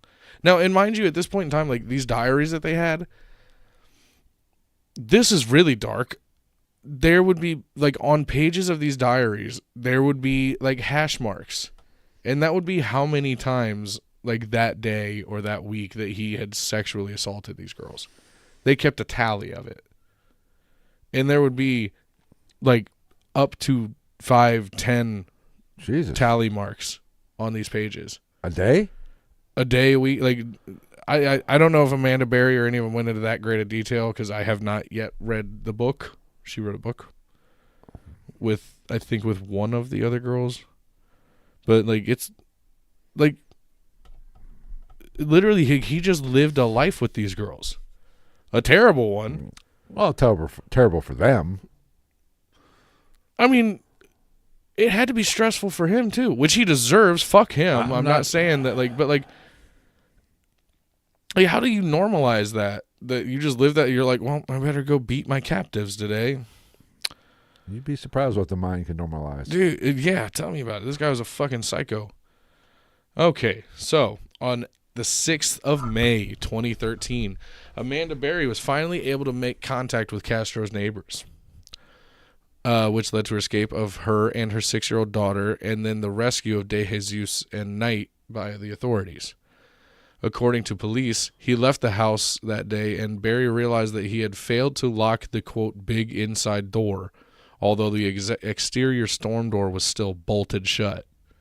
So the storm doors had bolts, like dead bolts on them. Nice. I'm assuming from the outside. Nobody notices that. That's not a red flag Yeah, somewhere? the mailman doesn't go, that's fucking weird. Maybe he's a werewolf. Excuse me. She did not attempt to break through the outer door because she thought that Castro, quote, was testing her, according to the police report. Oh, that makes sense. Oh, there's a lot of mental warfare going on with this guy against these girls. You know, what's that when the captives, well, I keep on saying Munchausen. When the captives become adore their captor. You know, fuck. What is that? It's not. You're thinking of Munchausen by proxy. Right, That's like Gypsy Rose, Stockholm syndrome. Stockholm syndrome. Right. Yeah, That's kind of what happened. Like really what happened is he brainwashed these girls into thinking like it was just going to be bad if they tried to escape, whether he was there or not. Yeah. And he claimed to like have feelings for him and shit. Like the feeling of being a piece of shit. You're basically a slave owner at that point, sex slave owner at that. I would. In his sick, warped mind, I'm not justifying anything. I'm just saying he probably did have feelings in a sick, perverted kind of way. And it makes it even worse. Like, this motherfucker had daughters of his own. Yeah, see, that's where I get. Like, how do you justify this? Yeah, I don't like to tag girls in the rear end because I have daughters. You know, I feel bad. Fair enough, I guess. Well, she said that she thought he was testing her. Now, previously, he had tested them by leaving the house partially unlocked and exits unsecured, and if they attempted to escape, he beat them. So instead, she screamed for help when she saw neighbors through the screen. The neighbor, Angel Cordero, responded to the screaming, but was unable to communicate with Barry because he spoke very little English. Now, in comes neighbor Charles Ramsey, who joined Cordero at the house's front door during the rescue. They kicked a hole through the bottom of the storm door, and Barry crawled through carrying her daughter. He said that Barry told him that she and her child were being kept inside the house against her will. Now, upon being freed, she went to the house of another Spanish-speaking neighbor and, with Ramsey's assistance, called 911 saying, quote, "Help me. I've been kidnapped, and I've been missing for 10 years, and I'm here. I'm free now." It's rough. I've actually watched a video. They reunited Amanda Berry with Charles Ramsey like 10 years later. Really? Yeah. It's great. I can imagine, yeah. They sit down and he's talking about how everybody will see him and be like, "Oh, you're a hero. You saved those girls." And it's the funniest thing. Like, he's just a straight up like middle-aged black dude. Like, and he was like, they talk about, "Oh, you a hero." He's like, I go, "Shut up. The hero's that girl that made it through all that mess and got out." And I was like, he's not wrong. He's not wrong. Not the most eloquent way of putting it, but very eloquent in a weird kind of way. Yeah. Now, which is, that's, like, how do you get to, it's just like that one girl, what was it, Richard Speck? Okay. That would just kind of softly scream from the window trying to get help. Like, Help me. Yeah. Like, how the fuck does that happen? Like, that's got to be, like, how do you have that level of, like, brainwashing over somebody that, like, fuck you, I'm drop kicking that door open. What are you going to do? If I can see people outside, you're not going to do anything that's not going to save at least the other two and possibly the kid, even if you kill me. Because at that point, and I don't want to pass, I'm not passing judgment or trying to say how something should be handled, because I've never been in this situation. I hope that nobody ever is, ever. But, like, at that point, in your own mind, you would have to think that your life is worth so little to that person already. Right. Why not throw it all out there to try to save yourself and everybody else? Yeah. I mean, it's hard. Also, why didn't you just stab this motherfucker in the neck? Well, here's the thing. We'd like to be able to say in a certain situation we would react a certain way. Yeah. 90% of it, and 90% of us, it's all bullshit because we don't know, because we've never been in that situation. Yeah. Are those headphones hooked up? Probably. Why? Are they saying our audio is fucked up? No. Oh. Go ahead. Can you hear me? No, it's not. Okay. I could probably hit one button, but it'd probably actually fuck up the audio in. Because I'm definitely going to fucking play this Charles Ramsey shit, and I'm just going to hold it up to the microphone. It's the best interview ever. Oh. Go on. But nobody knows how they would truly react in that, right? Any traumatic situation. Like, I can't imagine that level of fear being instilled in me. You know, granted, I'm not a fucking 17-year-old, 150-pound girl. I'm a 6 foot tall, 300-pound, 30-something-year-old man. So, like, you know what I mean? Like, I'm like, this motherfucker was like 5'7" and 160 pounds. Lock me up, bitch. See what the fuck happens. We're going down. There's gonna be some sexual assault going on, but it ain't gonna be on me. And I know people will be like, "That's terrible." Fuck that. You kidnap me and try to keep me fucking hostage for 10 years. I'm flipping. How the turntables have turned. I'm Michael Scotting the shit out of you. I don't, it's hard. You can never. Yes, I could say that too, but you don't know until you actually are in that situation. Yeah, especially when this is 10 years down the line. Right. Yeah. You've been dealing with it for so long. Now, I am going to play this. You're going to find this hilarious. This is one of the best interviews I've ever heard in my life. Okay, I will tell you. We'll put both microphones up so they can. Let me rewind this. Now, like I said, I wanted to have this queued up, but I didn't have time. This is fucking Charles Ramsey telling the story of how he helped rescue Amanda Berry. And it's not only heroic, it is, as bad as it sounds, hilarious. Hey, Charles, let me talk to you. I'm talking with Charles Ramsey. He's a neighbor. Walk me through again what happened this afternoon. You heard screaming. Heard screaming. I'm eating my McDonald's. I come outside. I see this girl going nuts, trying to get out of her house. So I go on the porch. Okay. I go on the porch, and she says, "Help me get out. I've been in here a long time." So I figured it's a domestic violence dispute. So I open the door, and we can't get in that way because how the door is, it's so much that a body can't fit through, only your hand. So we kick the bottom, and she comes out with the little girl, and she says, call 911. My name was Amanda Berry. Did you know who that was when she said that? When she told me, it didn't register until I got the call in 911. And then I'm like, I'm calling the 911 for Amanda Berry? I thought this girl was dead. You know what I mean? And she got on the phone and she said, yes, this is me. And the detective, Cook, right here, Detective Gregory Cook says, Charles, do you know who you rescued? I said. Now, and when did you see Gina? About 5. We're good. So about 5 minutes after the police got here, see, the girl Amanda told the police, I ain't just the only ones. It's some more girls up in that house. So they went up there, 30, 40 deep, and when they came out was just astonishing because I thought they were going to come up with nothing. I figured, whoever she was, and like I say, my neighbor, you got some big testicles to pull this off, bro, because we see this dude every day. Every day. How long have you lived here?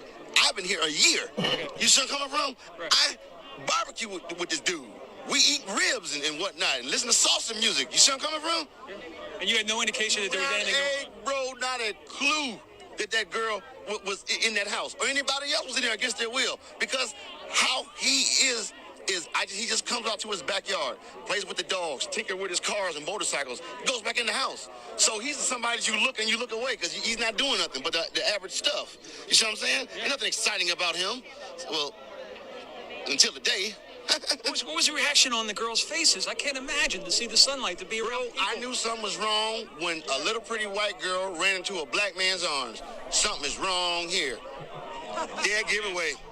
Dead giveaway. Charles, thank you very much. Dead giveaway. Thank you very much for your time. And either she homeless or she got problems. That's the only reason why she run to a black man.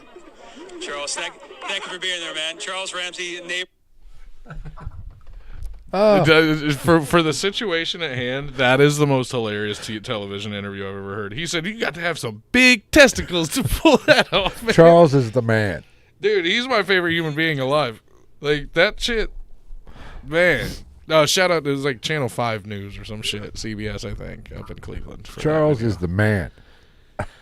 He said, I was eating my McDonald's. God love double cheeseburger. He's Big Mac, quarter pounder. What? I want to know these things now. Dude, one of the best, and like, he was not ready for that interview.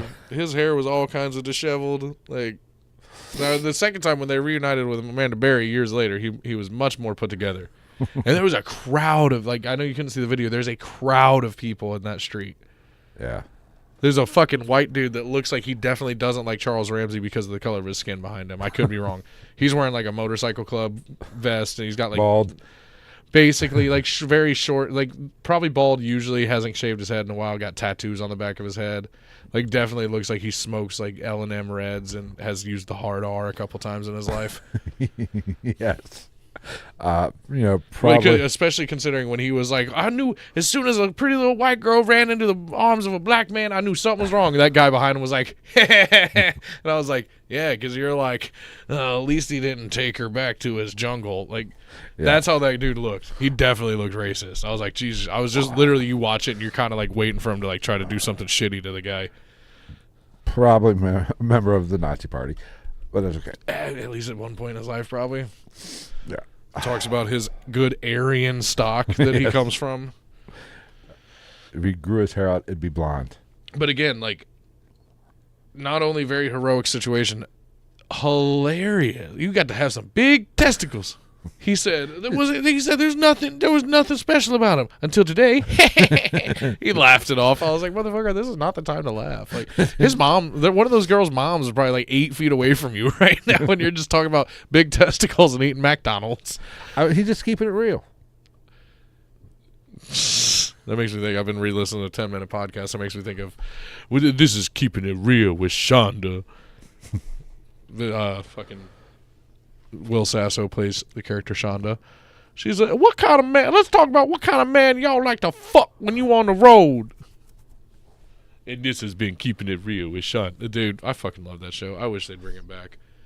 Now, responding police officers Anthony Espada and Michael Tracy and Barbara Johnson entered Castro's house when they walked through an upstairs hallway with guns drawn, announcing themselves as CDP.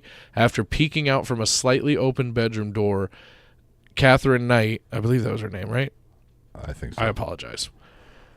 She entered the hallway and leaped into an officer's arms, repeatedly saying, quote, "You saved me."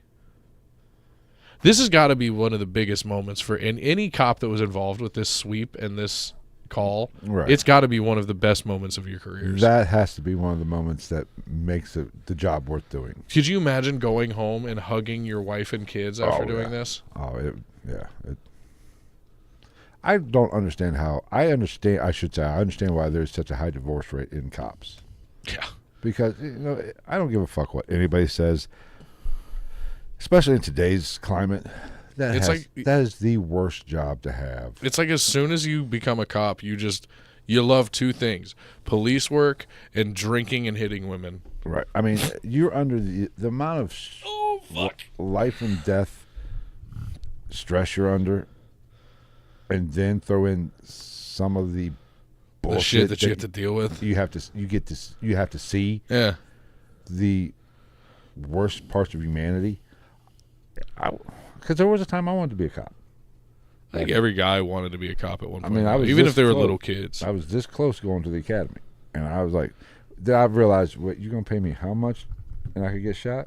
Oh, it's gonna have to be more than fucking $25,000 a year, right? Like, Fuck you. it's. See, and that's the catch-22 of the whole thing. If you just stay a cop, right, the money's not that good. The retirement's great the if you benefits make it there. right. But it's just one of those things. Just what they see, the worst parts of humanity that they encounter and see, has to take a toll on them psychologically. And I think they should put more emphasis on mental health with cops. I think that would yes, there are some horrible cops out there that do some horrible fucking things. But there's also horrible car wash attendants that But do horrible I fucking think things. a lot of it is the amount of stress. They probably weren't always horrible. Yeah. It's the amount of stress that they're under, the amount of complete and total chaos that they have seen has turned them that way. Does that make sense? Oh yeah, I agree with you because like it's Michelle Knight. Sorry, Catherine Knight's the fucking the Australian bitch that beat the fuck out of her husband. Oh yeah, we did an episode on that. Yeah. Anyway, yeah. Where was I? That's where I was. Now, soon after Michelle Knight came out to the police officers, DeJesus entered the hallway and from another room, and then Knight and DeJesus walked out of the house, and all three women plus the child were taken to Metro Health Medical Center. Amanda Berry and Gina DeJesus were released from the hospital the next day, and Michelle Knight was discharged 4 days later on May 10th. There's that piece of shit. Look at that. Look at that fucking... Can I zoom that in? Look at that cocksucker. He looks like such a normal dude, too, is the craziest part. Yeah. Now, Castro was arrested in a McDonald's parking lot. So, the man was eating McDonald's, and this man was eating serendipity. I tell you what, I hope somebody got... This is good and bad advertisement. Oh no, I'm pretty sure McDonald's gave Charles Ramsey like free Big Macs for the rest of his life or something. I would hope so. But I think there was a caveat to it. I'm pretty sure they were like, you can only have this many. I'm like, fuck you, McDonald's. Give that man whatever he wants for the rest of his life. Exactly. You make enough money. Yeah, eat a dick. He saved three girls and a child, and gave you free publicity. Yeah, McDonald's. Now he could have fucked you and said McDowell's, like from fucking Coming to America. Yeah. Do McDonald's has the golden arches? We have the golden arcs. Now Castro was arrested in a McDonald's parking lot shortly after all the victims were rescued, and he was charged with 4 counts of kidnapping and 3 counts of grape on May 8th, which carry a prison sentence of 10 years to life in Ohio. 10 years is not enough. No. Now, 2 of his brothers, Pedro and O'Neill, I don't know how that's pronounced. Well, I don't even see it. O'Nil. That'll work. O'Neill, Shaq's little brother. were also initially taken into custody, but were released on May 9th after police announced that they had no involvement in the kidnappings, and the charges against the two brothers were dropped. Stereotyping just a little bit, but given the situation, I'll allow it. Castro made his first court appearance in the Cleveland Municipal Court on May 9th, where bail was set at $2 million per kidnapping charge, adding up to a total of $8 million. That's not enough. That's not that's an insurmountable amount of money, but it's still not enough. Fuck him. Excuse me. Prosecutors intended to seek the death penalty against Castro, and additional charges were reported to be pending, including aggravated murder for intentional induction of miscarriages, attempted murder, assault, a charge for each instance of grape, and kidnapping, and a kidnapping charge for each day each captive was held. Now, I will say this. I don't disagree with going for murder, but at the time, even that's a hard, well, I guess not. I think that'd be hard to convict on. Yeah, I think it would be a hard case to build. I don't think there's anything wrong with trying. Even though I have heard of people getting charged with 2 counts of murder for killing a pregnant woman. I guess maybe I missed it. I think it would have been a hard case to push, but I don't see any problem with any of it. But I think there's no evidence. I think it would be a hard case to prove, just the evidence of it. Yeah. I guess there could be some. I mean, they should still charge him with it anyway. Fuck him. Now, on May 14th, Castro's attorney said he would plead not guilty to all charges if indicted for kidnapping and grape. A Cuyahoga County grand jury returned a true bill of indictment against Castro on June 7th, and it contained 329 counts, including 2 counts of aggravated murder under different sections of the Ohio Criminal Code for his role in the termination of one of the women's pregnancies. The indictments covered only the period from August 2002 to February 2007. The county prosecutor, Timothy J. McGinty, stated that the investigation was ongoing and that any further findings would be presented to the grand jury. McGinty said that pursuing a death penalty specification would be considered following completion of the indictment proceedings. Now, after entering a not guilty plea for Castro on June 12th, one of the attorneys, Craig Weintraub, said that although some of the charges against Castro were indisputable, he said, quote, "It is our hope that we can continue to work toward a resolution to avoid having an unnecessary trial about aggravated murder and the death penalty." He also noted, quote, "We are very sensitive to the emotional strain and impact that a trial would have on the women, their families, and this community. Castro was found competent to stand trial on July 3rd.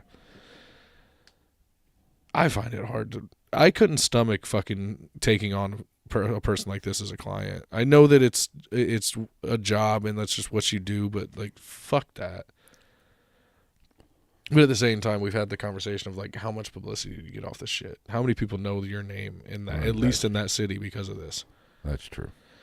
Now, on July 12th, a Cuyahoga County grand jury returned a true bill of indictment of the remainder of the period after February 2007, and it brought the total to 977 counts. That's a lot of counts. 512 counts of kidnapping, 446 of grape, 7 of gross sexual imposition, 6 of felonious assault, 3 of child endangerment, 2 of aggravated murder, and 1 of possession of criminal tools. Now, I know I'm not smart and my math doesn't always math, but how can you have 512 counts of kidnapping and only kidnap, 4 girls or 3? They went for a charge for every day that they were missing. Oh, okay. So he didn't. That's not even that many. That's not even as many as it could have been. Here's the thing: kidnapping, I would think you could only do once. Everything else would be every other day. Would be something like held against your will or something. You know what I'm saying?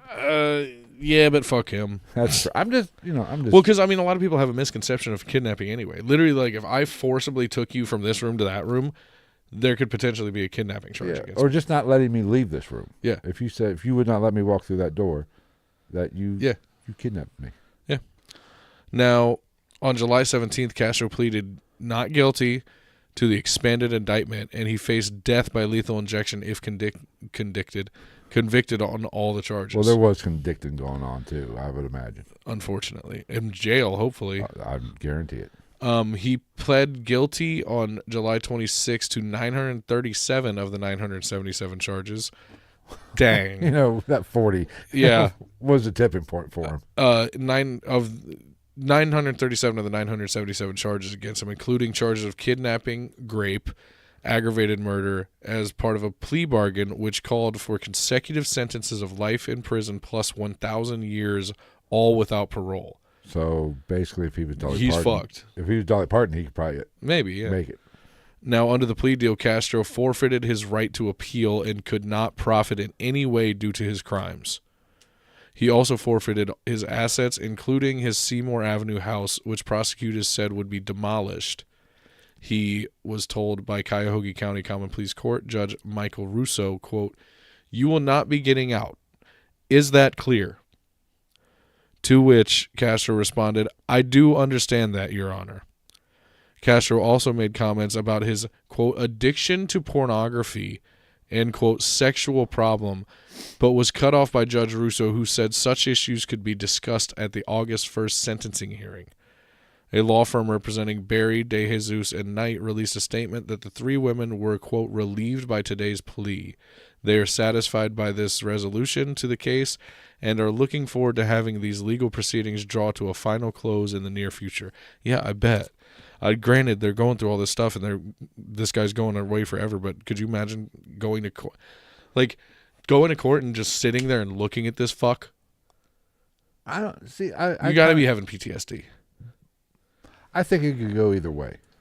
Oh, I'd be fucking hawking loogies across. I'd be getting put in jail for contempt of court if I was one of them. It goes back to what you don't know how you react until you're actually in it. But I would like to think, if I was in that situation, I would want to be there to see him get what's coming. Or even a whole different standpoint. Imagine being one of their parents sitting there with them. Oh, fuck. All I thought of was, like, you remember that case where that, like, karate guy, like, teacher kidnapped the kid and was, like, sexually assaulting him, like, took him, like, basically across the country, and when they flew him back, the dad went to the airport and was sitting there on a payphone. He turned on and fucking popped the dude. Yeah. Good. I'm pretty sure he got in, like, the least amount of trouble possible for that. A time to kill. Yeah, good. I support it. I know that sounds rough, but, like, I can't even say I support it. I don't blame him. I understand it. I don't want to say I support it. Don't blame him. I get the thought process. I can't say I wouldn't do the same thing. Yeah. I don't know. Now, at the sentencing hearing on August 1st, Castro was sentenced to consecutive life terms in prison. He's fucking Hispanic, and so am I now. Prison. Consecutive life terms in prison plus 1,000 years, all without any possibility of parole. Good. Probably not enough. He was also fined $100,000. The court forfeited all of his property and assets to the Cuyahoga County government before his, give him to the victim. Yeah, have the Cuyahoga County government sell everything and give all of that money to these girls. Now, before his sentencing, Castro addressed the court for nearly 20 minutes in which he said he was, quote, a good person and, quote, not a monster, but that he was addicted to sex and pornography and had, quote, practiced the art of masturbation from a young age. Now, that's a whole nother thing. So, if we're going to go down that road, bitch, I'm Pablo Picasso, Vincent Van Gogh, and fucking that guy from the 60s all rolled up into one. If we're going to talk about since when is masturbation an art? You've never seen me do it. That's what I'm saying. Like, we're all artists, bitch. My dick is my brush, I suppose. Okay, you're a sex addict. Fine, I'll give you that. I'm not 100% behind the whole sex addict terminology. Did I close the comments? I guess I did. Oh, you gotta. Fuck it. Actually, if you It'll be all right. minimize that when you went to change the thing, like I said, I'm not 100% behind the whole sex addict thing because I think it's a cop out. Yeah, you're just a human. But if you are a sex addict, I'm sure Cleveland hookers can be found on the cheap too. I'm sure you don't have to abduct 14-year-old Right. girls and keep them in your house for 10 years. I'm sure. And then impregnate them against their will and then beat the fetus out of them. And if you got washing machines full of money, you can afford a $20 hooker Dude. to fill that addiction. And you got a fucking school bus to do it in. You got all the room in the world. Just make sure the little KFC kid's not in there. I'm definitely gonna say that hooker or that sex worker, it's not gonna be prime choice. It's not be your top of the line girlfriend experience. It's no 5-star escort. No, it's gonna be bottom barrel. It's not the Bunny Ranch. But if you're an addict, you don't give a fuck about the bottom of the barrel. The art of masturbation. Fuck you. That's the most. And like, not only is that funny to be like, oh, I'm Vincent Van Gogh, bitch. Like, the audacity of this man to be sitting in court for what he's in court for, being charged with what he's being charged with, and say something as ridiculous as the art of masturbation. Fuck you. That just shows that you are a fucking psychopath. Obviously, he masturbated with his eyes closed. Like, what are you trying to be eloquent with this shit? Like, it's a little late, bud. Nobody can ever say a man masturbating is art. Yeah, and you're about to go to jail for what you're getting charged with. Some other man is going to show you the art of cornholing, if you will. Oh, as soon as they ask for his papers, it's all on. It's over. You're fucked. They don't even need your papers. They know who the fuck you are. Oh, yeah. Now, he claimed that he had never beaten or tortured the women and insisted that, quote, most of the sex he had with them was consensual. Fuck you. Most? Yeah. Every now and then like, they it's not funny. It's just so outlandish that you can't help but chuckle. Like, I promise, Your Honor, most of the times I had sex with that person, they said it was okay. So maybe let's back off on that 1,000 years. Maybe only make it 500. You know what I'm saying? Wink, wink. Occasionally, he didn't buy the headache routine. Yeah, what the fuck? Like, Jesus Christ. I bought McDonald's, as we all know. A double cheeseburger makes the panties drop. Or imprisonment, you know. Ah, jeez. Potato. I mean, it's you got to do what you got to do. Most He's of the fighting sex for he his life. had with them was consensual. What the fuck? Do you think that's going to help your case? You think you're not going to die in prison because of this? Most of it. Hey. Not 100% of it was. 9 out of 10 passes a fucking class, don't it, Your Honor? That's what I'm saying. You're picking up what I'm putting down. Life. Fuck. You piece of shit. He also shifted between apologizing and blaming the FBI for failing to catch him, as well as blaming his victims themselves for getting in a car with a stranger, along with insisting to the court that when he had sex with them, he discovered they were not virgins. Who gives a fuck, you piece of shit? If you wouldn't have gotten in a car with a stranger, this wouldn't have happened. Maybe if the stranger wasn't a fucking steaming pile of cocks that walked and talked and had fucking eyeballs like you piece of shit, this never would have happened. That's not how that works. So, and also, he blamed them and slut shamed them. All in the same. They weren't virgins, so you know what I'm saying. They were asking. What did for you it. do? Come on. Like, what you think is again? Do you think that's going to help you, Your Honor? I also found that these, at least one of these girls was not a virgin. You think like he did that and then he leaned over to his attorney, and was like, "Got it." How you think he got down? Don't even worry, we're going to be. How good you think now. he got down from 977 to 937? Dude, like he did that, and he's like, "Now watch this judge take this massive file and throw it out the window." Fucking idiot. He was so delusional. He would alternately shift back into apologetic comments saying, quote, "I hope they can find in their hearts to forgive me because we had a lot of harmony going on in that home." Harmony. What the fuck? Yeah, you had about as much harmony as a choir of Helen Kellers. Wow. Yeah, that's off the top of the dome. Didn't even have that one prepared. Harmony, motherfucker? You're graping and assaulting and fucking you're aborting fucking children with dumbbells and shit. No. Harmony. What? The only harmony that was in that house was the other fucking 17-year-old girl that they never found buried under the basement. The fuck are you talking? Harmony. Yeah. Well, it's so harmonious. In his delusional mind. Probably. It was harmonious. Because he did talk about, like, and, like, even the girls would say, like, not in a good way, but, like, there was times where, like, it was calmer. You know what I'm saying? Like, as long as they were following the rules and shit, it was, I don't want to say normal, but, like, it wasn't more horrific. along the lines of not being a prison, I get it. but still eat a fat bag of cocks. Oh, wait, you can't, because, spoiler alert, he's dead. We'll get to that. Oh. Yeah, I'm so happy he is good, too. Good. The sentencing judge also heard from Michelle Knight and family members of Amanda Berry and Gina DeJesus. Knight told Castro, quote, "You took 11 years of my life away. I spent 11 years in hell. Now your hell is just beginning. I will overcome all that has happened, but you will face hell for eternity. I will live on. You will die a little every day as you think of the 11 years of atrocities that you inflicted on us. I can forgive you, but I will never forget." Boom! Suck a dick, motherfucker. Not only fuck you, or not fuck you to the girl, but that's kind of what I just said. I ain't forgiving shit. The fuck you mean? No, hell no. I'm writing that motherfucker letters every day. He's getting letters every day while he's locked up. Like, it was gonna be one word. Just remember. She might drop you that did bitch. this. Remember. She dropped the mic on. Yeah, she did. That is that. Man, she said. She said, "I will live on. You'll die a little every day, you piece of cock meat."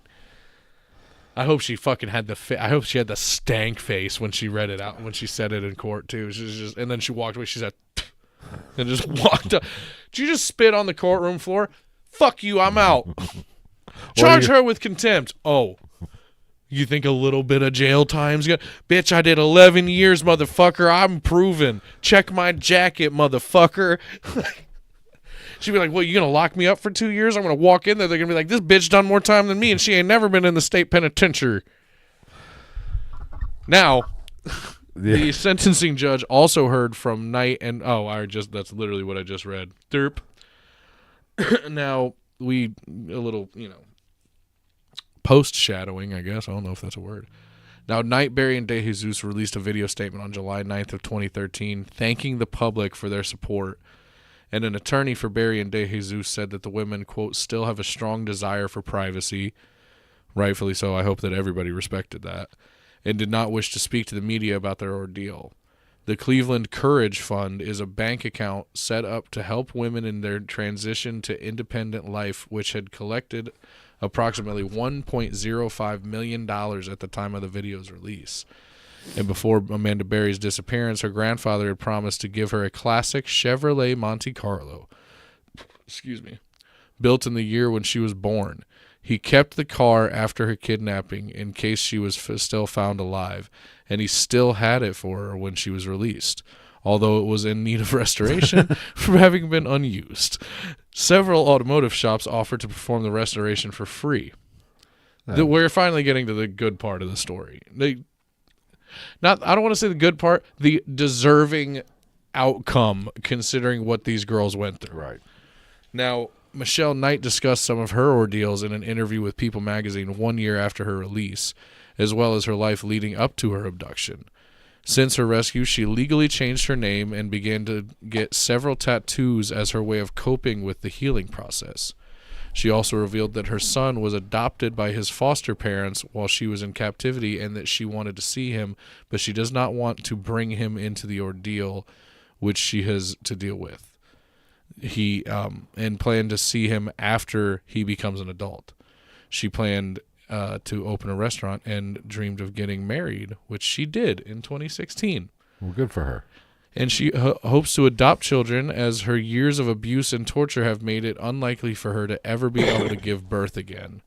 And she also planned to reunite with Amanda Berry and Gina DeJesus in the future, but began focusing on getting her own life back on track. Don't blame you.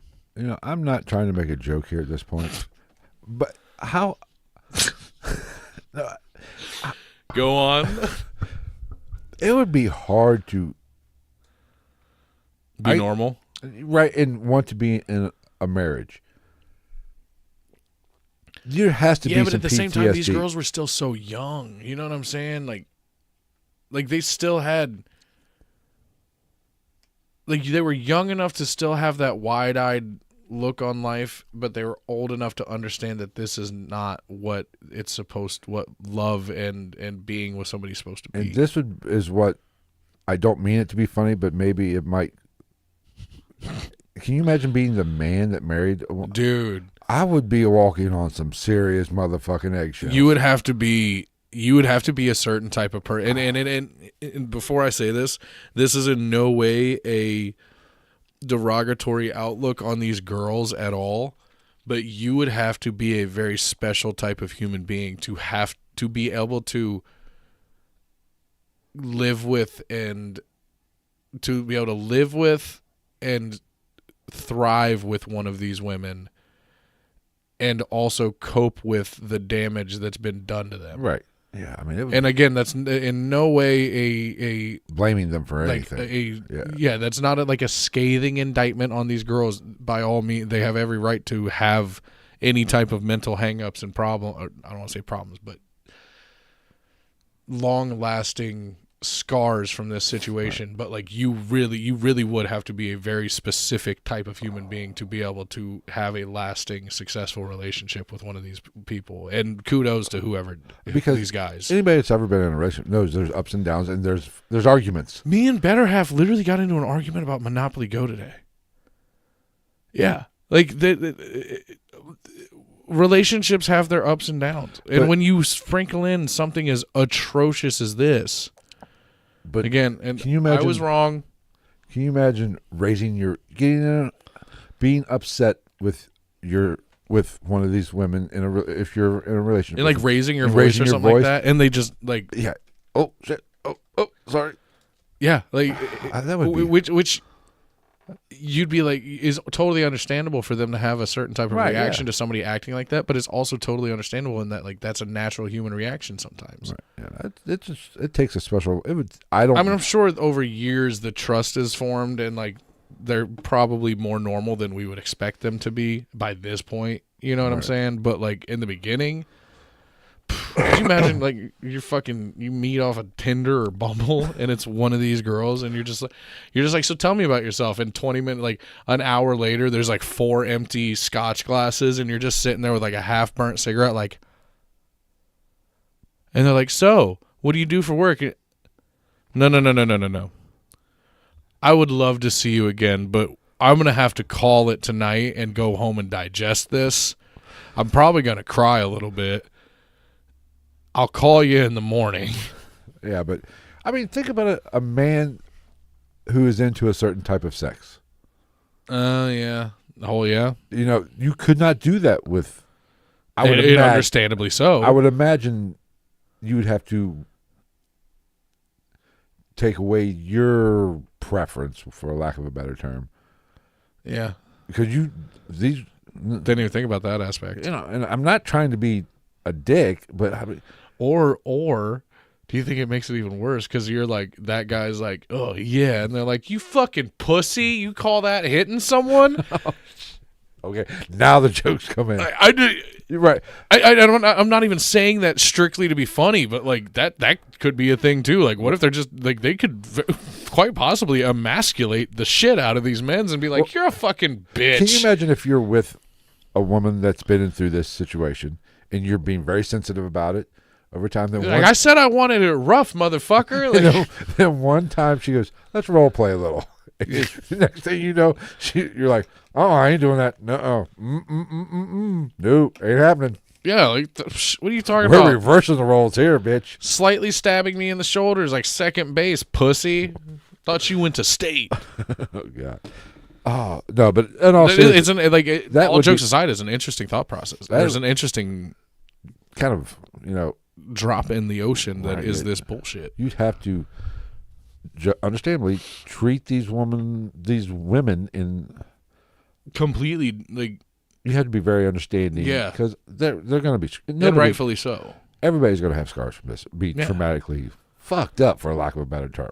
Oh, I know. Could you imagine, like, any of these girls brings, like, first Thanksgiving, they're There's like, baggage. Mom, this is Jonathan, and, like, their mom just fucking throws the serving fork at them. They're like, no mince! You get out of my house. I hit you with my chocolate. I mean, if I went through Gonzo will get it. I went through something like this, say a woman took me hostage and held me hostage for 7 years, I might become gay. Become? Oh. Zing. Where was I? Back to the story.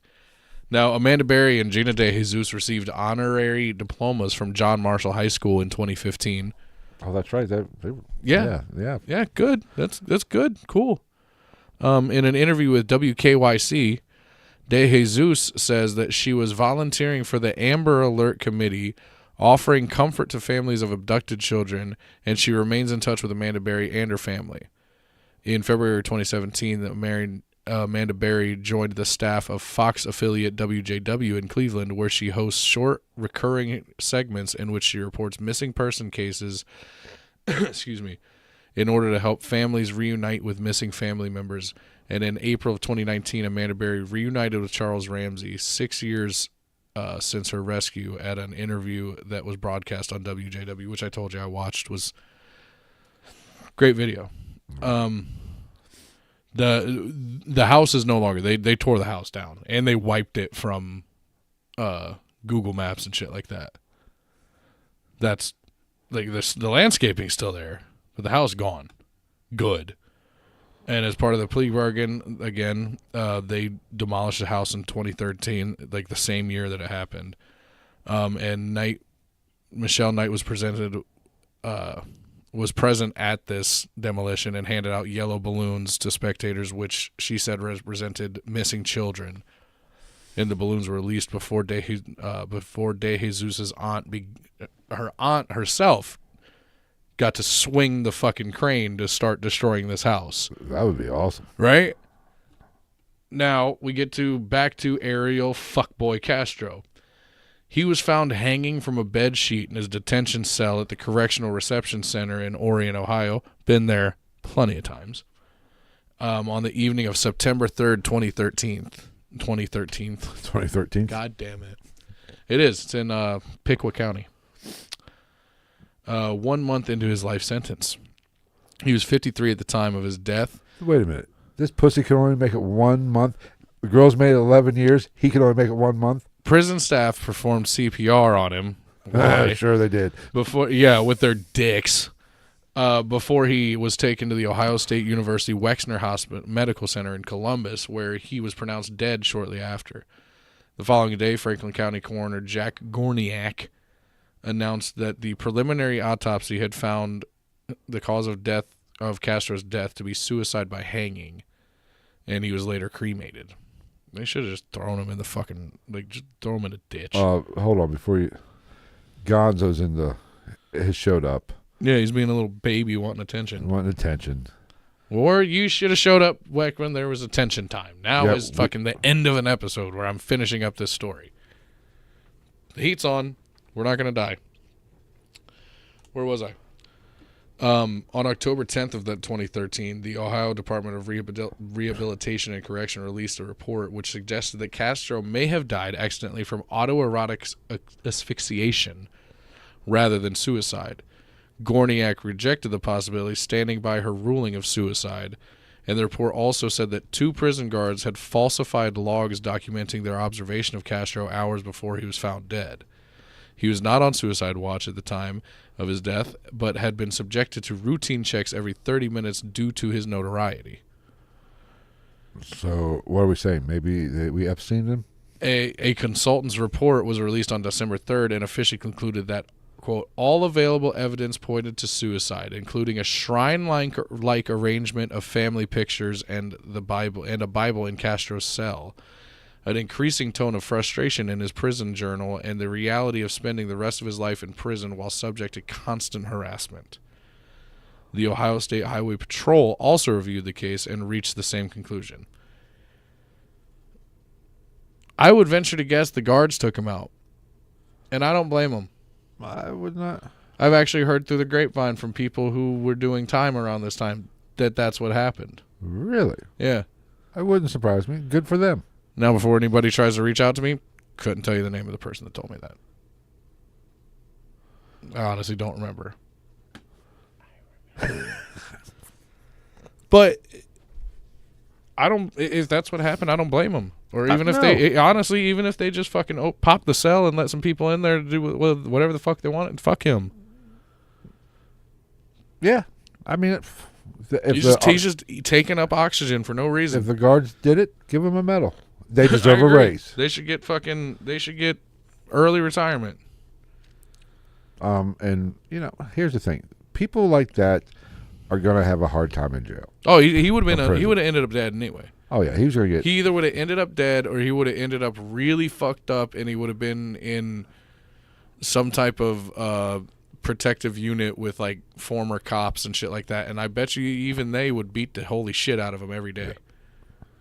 Because cops and shit like that they get separated automatically. Which, because there's no chance in hell they're gonna make it. Right. And like I said, even if he got put in that unit, I bet you he still would have got his ass beat on a regular basis.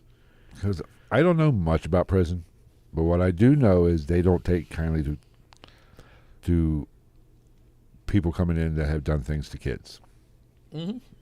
That's especially in a situation like this where like they don't have to check your jacket. They don't have to have your. They don't have to walk up on you and ask about your paperwork, bitch. You've been on the news for the last fucking year. They know you're coming. Yeah. Yeah. It's just like it happened with Maurice Claret too. What? Oh, people wanted to like test their might against Maurice Claret when he went. It was the same prison.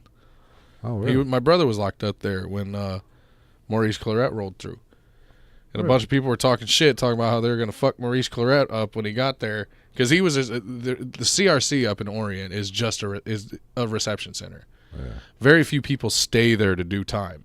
Oh, you get sent there and then you get shipped out to fucking like what have you all over the place. Right.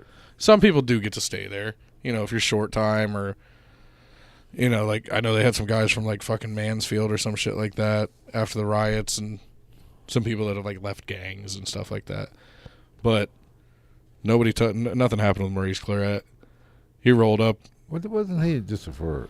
What'd he go away for? Guns, wasn't it? Yeah, it wasn't. But it wasn't like something that would generally get your. No. Yeah. It was just because he was he was an NFL player. Yeah, so we'll use that NFL player term loosely. Well, so they wanted to be like this motherfucker, but then he comes off yoked, and everybody's like, maybe that's not the best idea. Like, yeah, probably not. Even if you know how to fight better than him, I bet you he can pick you up and throw you across the fucking room.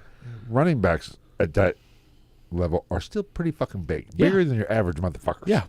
He's smarter than your average bear. Yep. Now, the only ending to this would be, obviously, some of his family completely disowned him. No shit. The fact that some is the word that they use to describe that is atrocious. You should all be ashamed of yourselves. Whoever said he's just misunderstood. Now, it might run in the family. In January 2014, Castro's nephew Jeremy J. Alicea was arrested for and charged with 22 counts related to child pornography, including 21 counts of pandering sexually oriented matter involving a minor and 1 count of possessing a criminal tool. What's a criminal tool? Anything that could be used for crime. Like it could be anything. Like if it could be like a screwdriver that you use to assault. This as in a crime. Yeah, just a criminal tool. Like if it's something you use to assault somebody or something you use to break into a house or something like that. Like it's a criminal tool. It's just like crime guns. Oh, okay. Like any time a gun enters the illegal market, it is now a crime gun. Oh, okay. Yeah. Okay.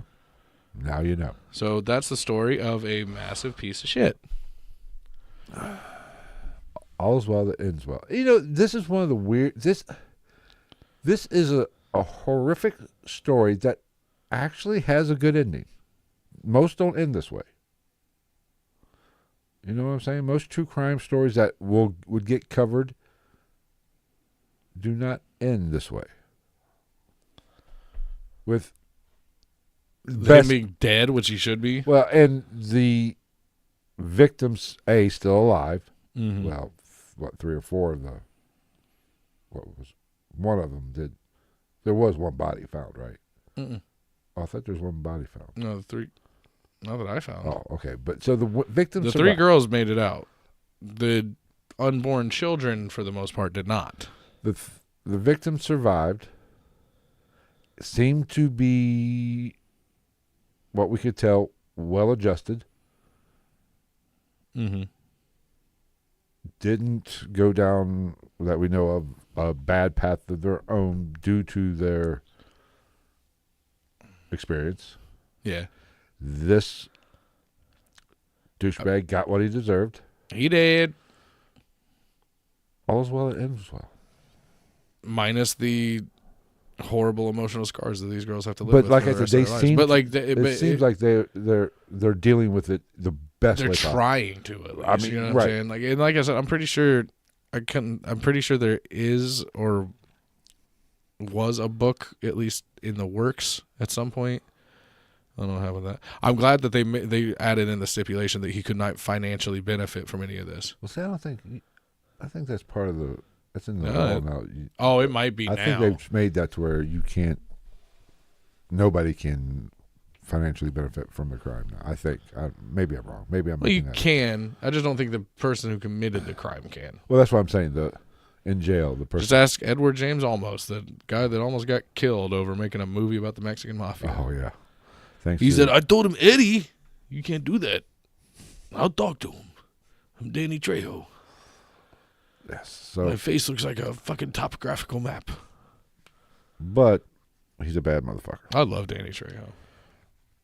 So yeah, hopefully everybody's not too sad after this one because it did turn out all right considering the best case situation. Scenario. This is the best scenario it could have turned out. I don't know about that. Best scenario, they let the girls beat him to death with their bare hands. Or dildos. Oof. Fucked him to death with dildos. Saints Row 3 style. Filled every fucking hole and suffocated him. And beat him at the same time. I don't see that. I didn't see that come up in my Pornhub search. Probably out there. That'd be great. If they got to kill him themselves, that would have been pretty good. But then again, would it have fixed anything? You know what I'm saying? Because not everybody's made to kill. That's true. It's a real pickle we're in. Well, I guess it's not. It's a real hypothetical pickle we're in. Yeah. Well, he's dead. Fuck him. He deserves it. He deserved the multiple life sentences plus 1,000 years and the death penalty. And the candy ass could only do one. They should have locked him in a room by himself so nothing could happen to him, and then let him sit there until he died, and then resuscitate him just so they could kill him. Yes, I concur. Yeah. Well, capital punishment's wrong. Not in all situations. Nope. All right. I thank you for sharing that wonderful story with us. Well, let's go watch Hallmark movies. We're going to go watch the Lifetime channel. Some Christmas movies on the Lifetime channel. Oh, speaking of that fucking, what is it? The Devil Made Me Do It that I was telling you about? Yeah. The documentary on Netflix? Weak. Oh, it's fucking weak. I'm sorry. Yeah. Stupid. So we will probably be back. Oh, God damn. It depends on if Phil fucking goes checks himself into the hospital again. This could be a solo podcast from here on out. Yeah. Any moment. Jack Wagon keeps not refilling his fucking necessary medications. Fuck it. Or if I keep being fat. So either I've been very good up until the holiday week. Once the holiday week hit, I was like, fuck it.